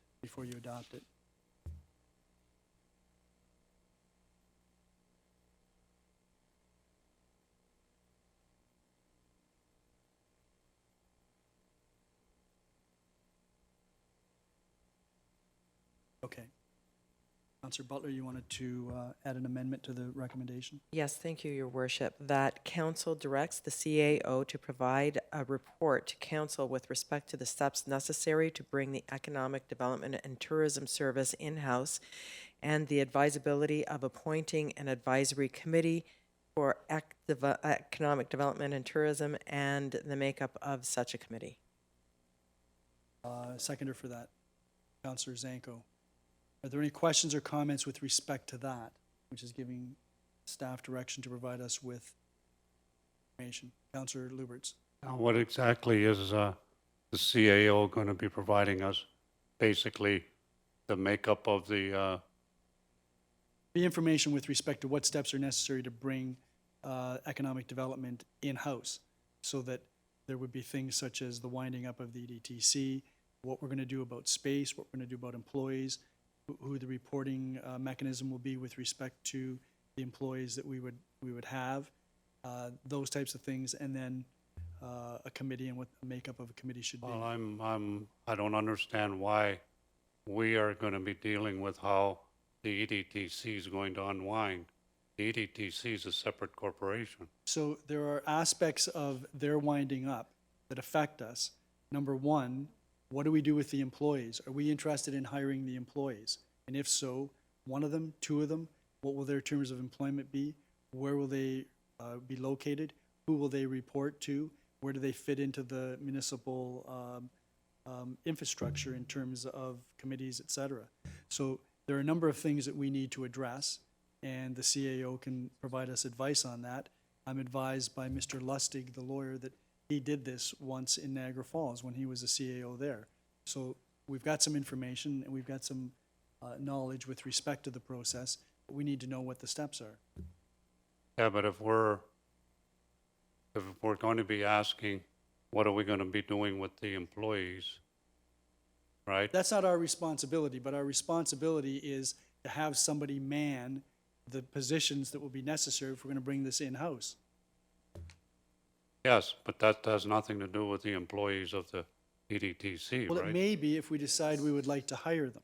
That's right, yeah. So that's what the report is all about, Yeah. giving us some advice on these things that we're going to But be we doing. have to, and we also have to have in that report how the new EDTC, in-house EDTC is going to be structured. Well, that's what the report is for. Next steps, it tells us the next steps with respect to bringing it in-house. That's all So we that- need. Pardon? That's all we need. What's that? What's that? That there, and if we're going to take on any of the employees, we don't need to worry about the EDTC and how they unwind. No, that's correct. That's not. Well, part no, of you did mention that. There's Pulling the con- unwinding of the EDTC and then going on and on. So we've given Not termination, our we've given notice of termination, and we've Yeah. authorized staff to continue on that. So we're gonna get information from the CAO Yeah. with respect to bringing this in-house. Yeah. That may involve us having to deal with the EDTC with respect to employees, as an example. If we decide to hire them, but not how they get treated by the EDTC. That's correct. Yeah. Okay. All right. Any other questions, Councilor Duvenel? Yeah, thank you, Your Worship. I'm just wondering, with regard to Councillor Butler's amendment, she had mentioned, advisory committees and other things like that. I'm wondering, perhaps even as a friendly amendment, not necessarily to limit ourselves to economic development advisory committees, but perhaps to look at a whole range of what offerings, because my understanding is not all municipalities use that method and they instead keep it as like a professional staff. So I'm just wondering if we don't limit ourselves necessarily to that, but look at all available options, and I'm wondering if it would be a friendly amendment if, Well, it says the advisability of appointing, so I would presume that would mean that they would have to look at, CEO will have to look at whether that makes sense or whether there's some other. yeah, and also perhaps even to look at everything else too. Like, that's what I'm trying to achieve with that, just to not necessarily look at the advisability of having a committee, but also perhaps to look at other methods and other ways of doing it as well, just so we have a... Yeah, I'm sure the CAO is going to do that. He's nodding his head. Okay. Feverishly making notes. I'm good with that then. Okay. Any other questions or comments? Councilor Zanko. Thank you, Your Worship. I am supporting this. I think it's a good idea to take a fresh perspective, and this will certainly allow us to. I do want to point out that, just a comment with regard to the current EDTC. There's been long-standing board members that have done a fabulous job for economic development. Our new general manager, and Kirsty, they've been amazing to work with. Half of me did feel that this would be the time that negotiations could possibly take place. But again, the other half of me thinks that this is a fresh perspective. We're going to finally look to see what the right model is. So I will be supporting it. It could be the best decision that we've made. It could be the worst. We don't know. But I think it's only fair to stop doing what we've always done in the past and look at improving, moving this forward. So I will be supporting this. Okay, so just so everyone's clear on the amended recommendation, Council directs the CAO to provide a report to Council with respect to the steps necessary to bring the Economic Development and Tourism Service in-house, and the advisability of appointing an advisory committee for economic development and tourism and the makeup of such a committee. Everybody clear? All those in favor? Opposed? That is carried.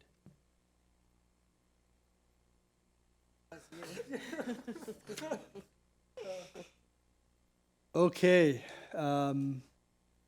We actually have another report on our agenda.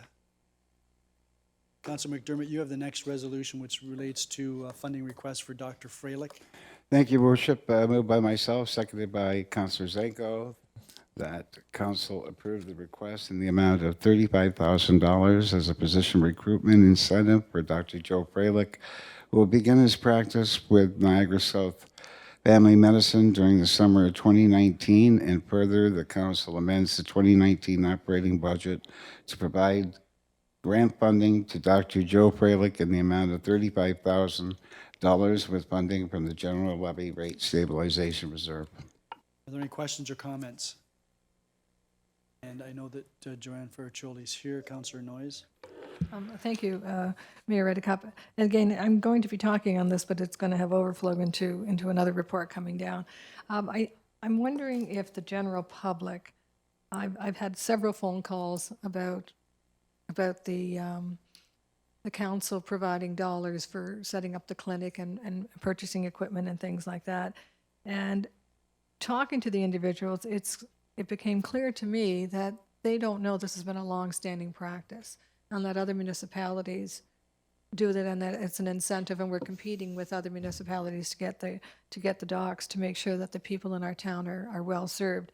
And I'm just wondering if this is not an appropriate time then, since we are looking at this, and there's another report a little later on that are along the same lines, is that we should have some kind of a communication, I don't know, whatever you want to call it, to kind of fill in the background that, yes, we've done this, and, you know, we've helped this organization, why we do it, that it is an incentive to make sure. I think people are getting the wrong idea that we're actually giving the money to a particular doctor without having any payback, you know, and in some cases, in some municipalities, that's exactly what you have to do to even get them to knock on your door. But I think that they do need to know why we're doing this. I think that's an excellent point, Councillor Noyes. I'm sure we've all received emails from people or inquiries, and we outline that this has been a historic practice. It's been going on for over 20 years. Fortunately for us, we happen to have Janine Tesmer back, and so perhaps that's something that she and the CAO could work on. I think not only a media release of some sort, but something on our website to maybe provide some background so that people are informed, Councillor Noyes. And I just wanted to welcome Janine back. Mr. Cookett. Just to add to that, Mayor, that's a great idea, and we have a report coming forward next month, which speaks to the physician recruitment and retention policy that we're going to establish. That report has some really good background information that Joanna's put together. So I would hope that we would wait till we have that report come forward, and then we'll do a communication blast at that point with all the good things that we're doing with this money and why we do it. That will be our July 8th committee meeting. That is correct. That's 3 weeks. Did anyone have any questions of Ms. Bercioli? Sorry. Yeah. Again. Thank you for the moral support. I'm going to call the question. All those in favor? None opposed. That is carried. We have a report now with respect to health and safety, and Councillor Lubitz, you have the resolution for that. Yes, thank you very much, Mayor Redekop. Moved by myself and seconded by Councilor McDermott. That council directs that the corporation maintain its commitment to improve worker safety, health and safety, mitigate risks, limit incidents, and lower associated costs. Are there any questions or comments? I did want to say that Keith Rothney does a remarkable job, and he's certainly got staff walking the walk with respect to health and safety, and CAO, you should be very pleased about that as well. This is remarkable that a municipality with the types of work that go on here would have no injury days for over 3 years. It's unbelievable. If there are no questions or comments, I'll call the question. All those in favor? None opposed. That is carried. And that takes us finally then to the wayfinding program report. Councillor Zanko.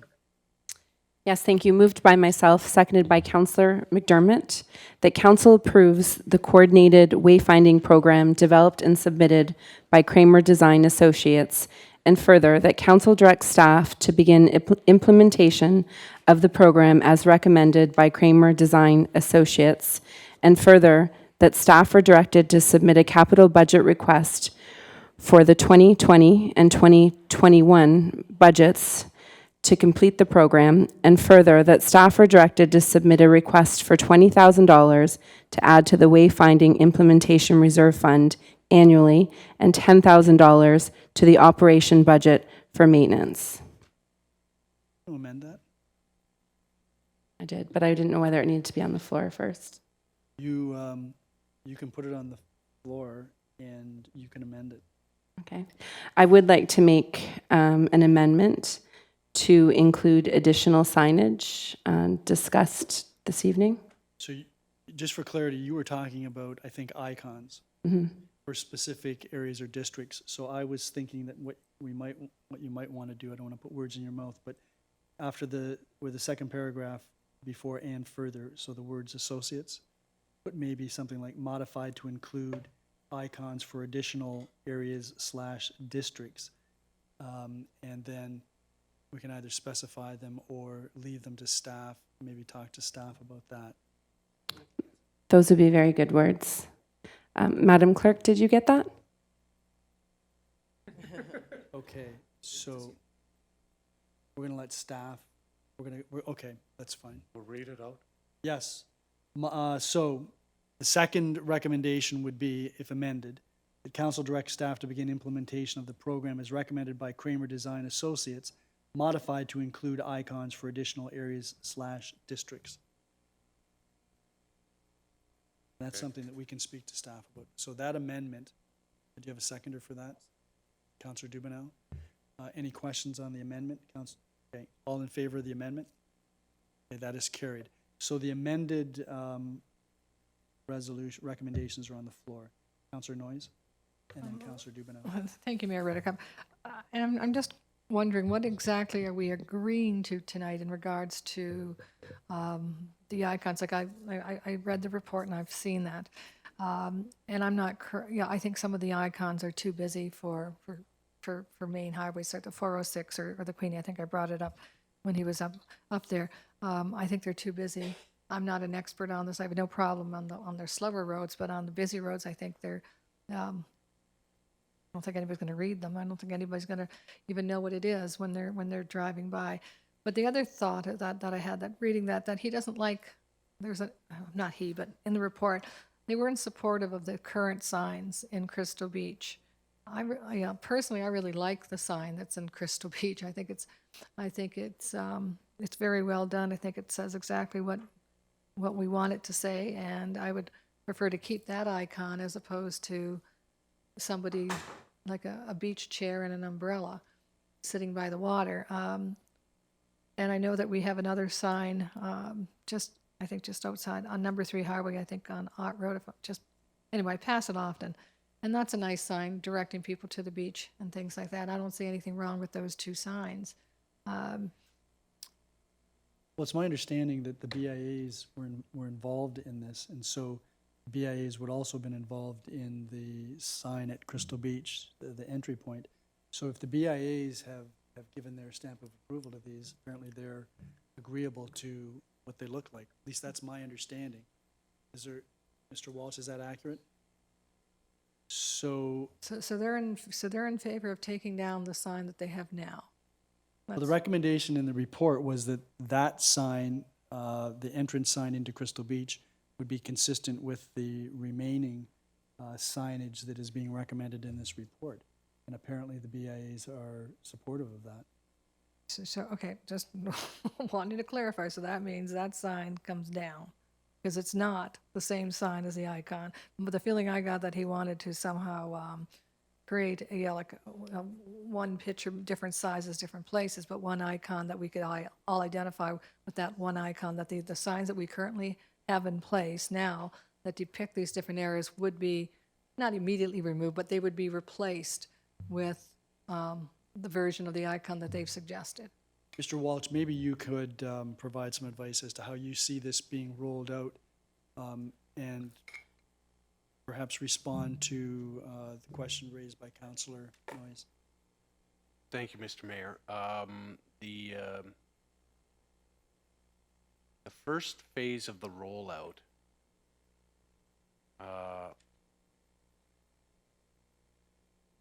will be for the parks and beaches.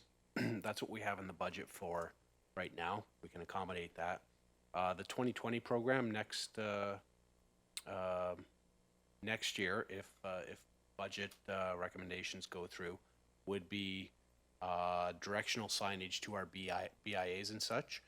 And the sign that Councillor Noyes speaks of at the top of the hill at the cemetery there, that's actually a private sign put up by Friends of Crystal Beach, I believe. They come to us once in a while and say, you got to fix your sign, to which we always say, it's not our sign, it's your sign. You have to fix your sign. So that sign's going to stay, actually, unless Friends decide to take it down. And then, Municipal property. Yeah, with our permission, right. And then the third phase, excuse me, is the Friendship Trail signage. That's spelled out in, it's just above the financial and staffing paragraph. Okay, so we're clear that the BIAs are all supportive of these icons. Yes, if I may go into a little deeper, they were intimately involved with the production of each individual icon. We had buy-in from Crystal Beach and Bridgeburg very early in the program with a couple of tweaks. Ridgeway, we went through quite a few iterations to get where they wanted. Their current logo for the BIA is a soldier head. They want to move on from that phase of our history and into a more shop dine play, which is the symbol for the buildings in there. Councillor Noyes, back to you. Again, I don't recall seeing anything in the BIA minutes that says, okay, this is what we want to do, but if that's the case, that's the case.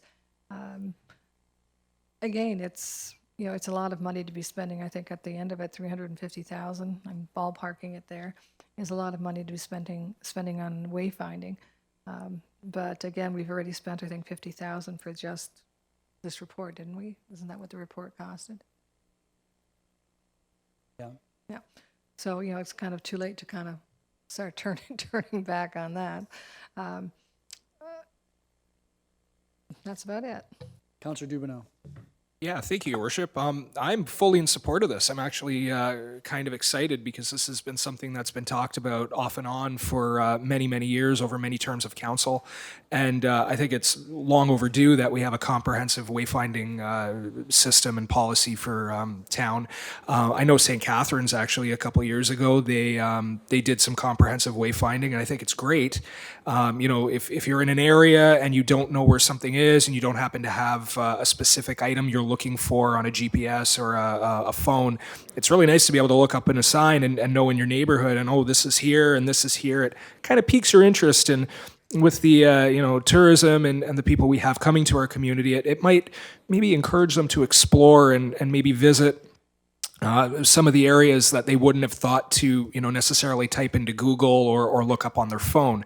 So I'm really excited about this. I'm actually really happy to see it happening, and I want to thank Councillor Zanko for the amendment because the A that they had for South End I wasn't very happy with, and we also have the Gateway area and others as well. So I'm glad we'll be able to address that, and really looking forward to seeing this happen.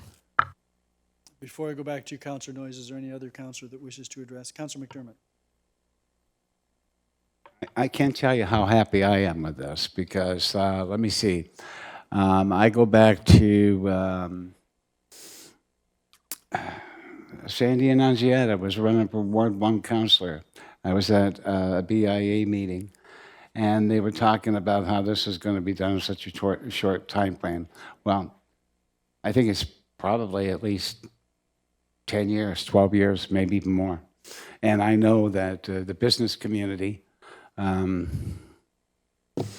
still are a little bit ticked off that they don't point the downtown to downtown when you come off the highway. So this is something big as far as business people go. It's been a long time promising, and we're finally going to deliver, although not this year, but we're going to deliver, and I'm very happy that we're finally going to get there.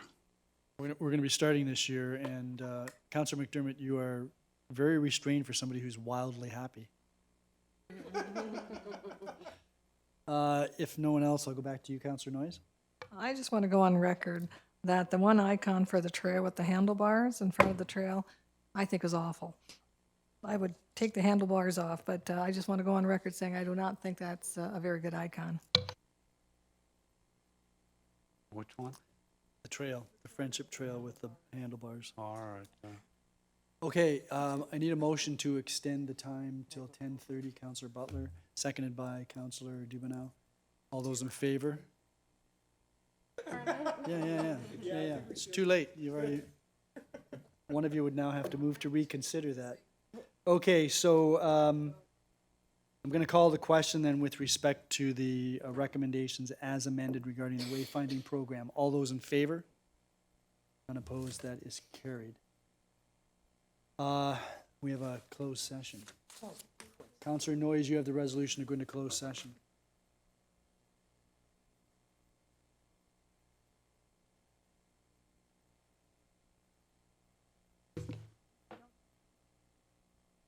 Moved by myself and second by Councillor Dumino that council does now go into closed session at 10:03 p.m. to discuss the following. Pursuant to Section 239, brackets 2E of the Municipal Act 2001, litigation or potential litigation, including matters before administrative tribunals affecting the municipality or local board, are the minutes of settlement of 176 Queen Street. All those in favor? Counselor Noyes, are you in favor? None I'm opposed, just that's trying to read carried. all this. I'm just wondering, we should.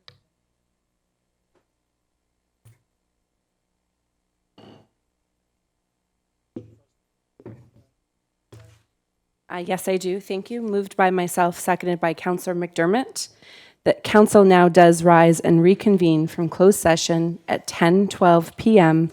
with report that staff proceed as directed. Any questions or comments? All those in favor? Opposed, that is carried. Takes us to consideration of bylaws.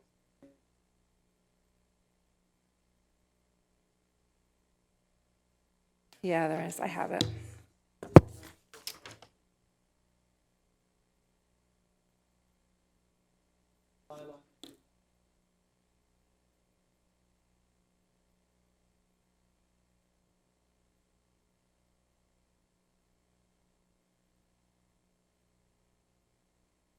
Yes, bylaw number 95, 2019, the Jetmar subdivision zoning bylaw.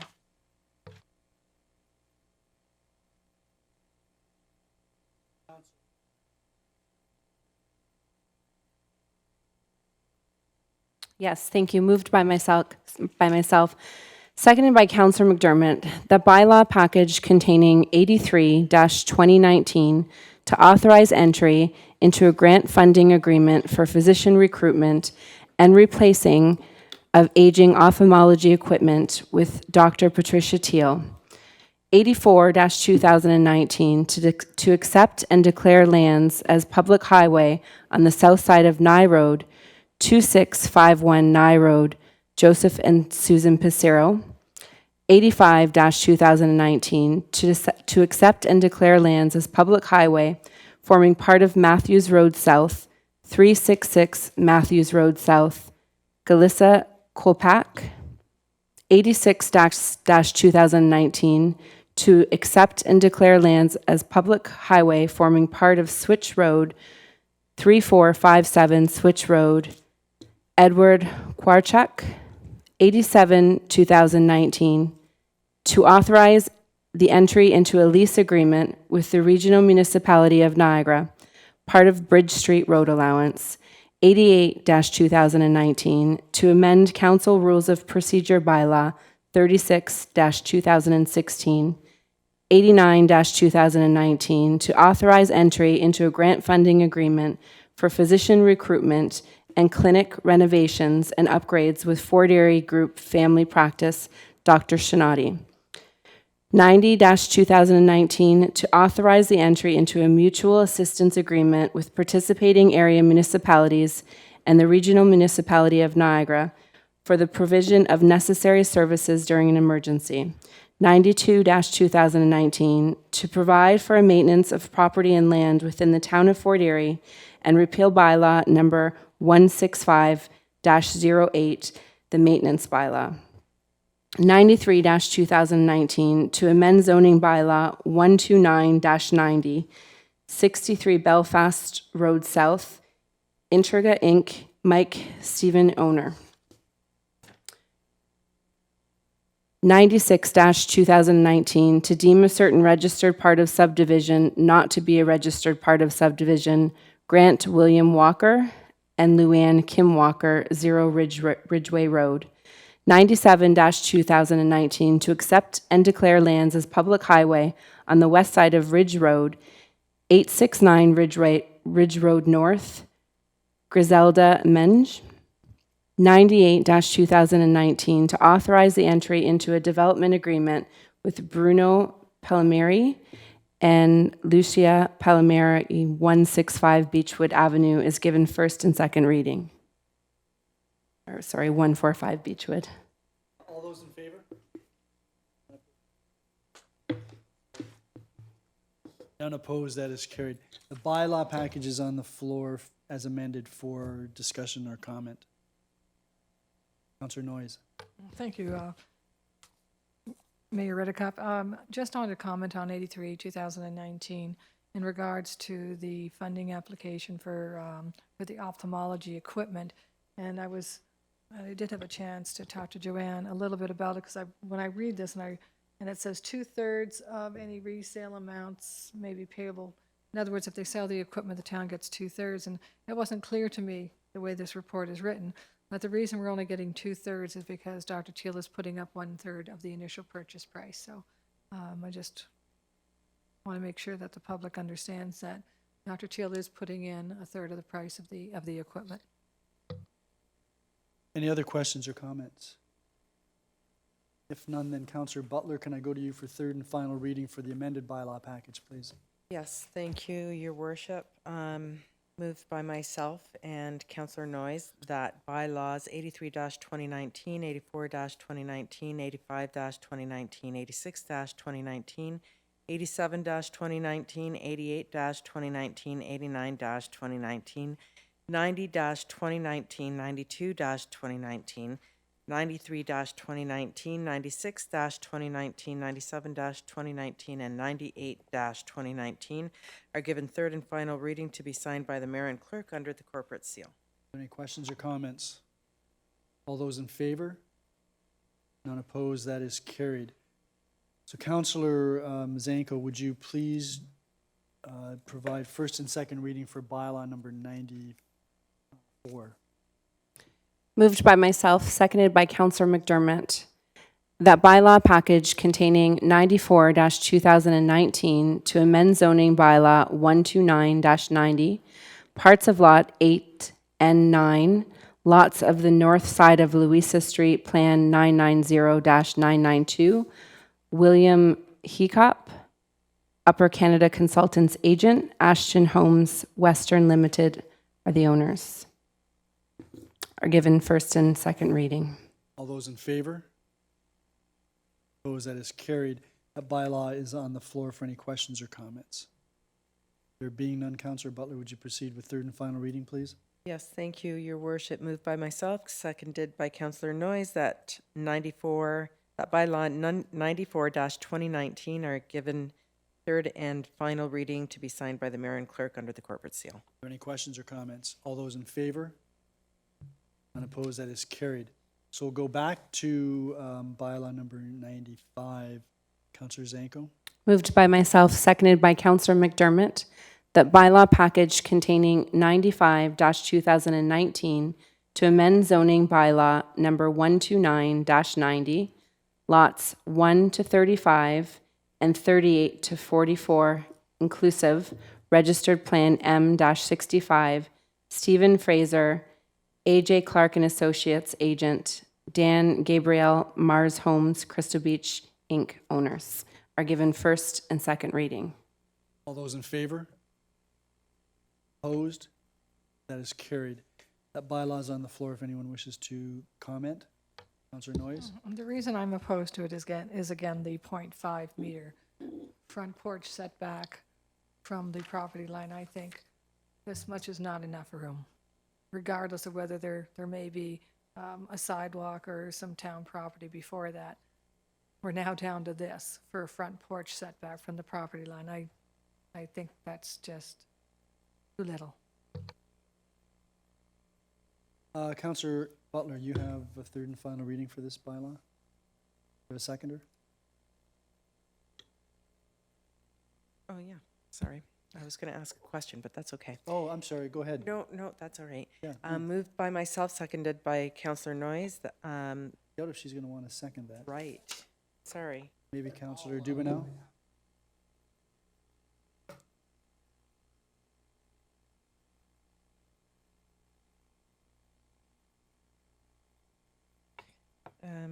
Moved by myself and seconded by Councillor Dubenow that bylaw 95-2019 is given third and final reading to be signed by the mayor and clerk under the corporate seal. Any further questions or comments? There being none, all those in favor?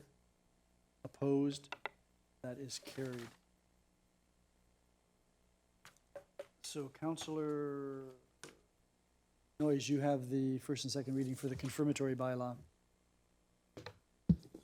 Thank you. Moved by myself and seconded by Councillor Dubenow that bylaw number 99, 2019, to confirm the actions of council at its council and committee meeting held on June 10th, 2019, and council meeting held on June 17th, 2019 is given first and second reading. All those in favor?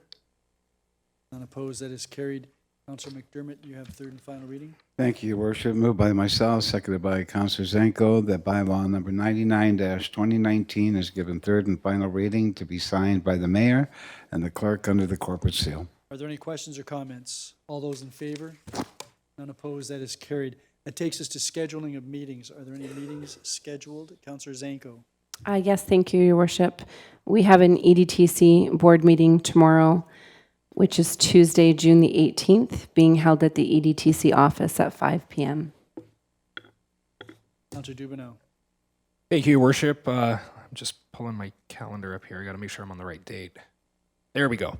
All right, so tomorrow we have a Fort Erie Public Library Board meeting at 5:30. That's in the boardroom at the library. The Centennial Branch, we have a Community Gaming Development Corporation meeting on Wednesday, June 26th. That is also our AGM. We are having that at Bridgewater, and we're hoping to get there as soon as we can to 5. And I'm just looking through my schedule here. We also have, as was mentioned earlier by Regional Councilor Encina, there is a meeting at regional headquarters on Thursday, June 20th at 2 p.m. Regarding the new Gilmore Lodge visioning. Any others? Counselor Butler. Thank you, Your Worship. There is a Community in Blooms meeting tomorrow evening at 5:30 in Conference Room 3 here at the town, and then on Wednesday, the 19th, at 9:30 a.m., the Affordable Housing Committee meeting in Conference Room 3 here at the town.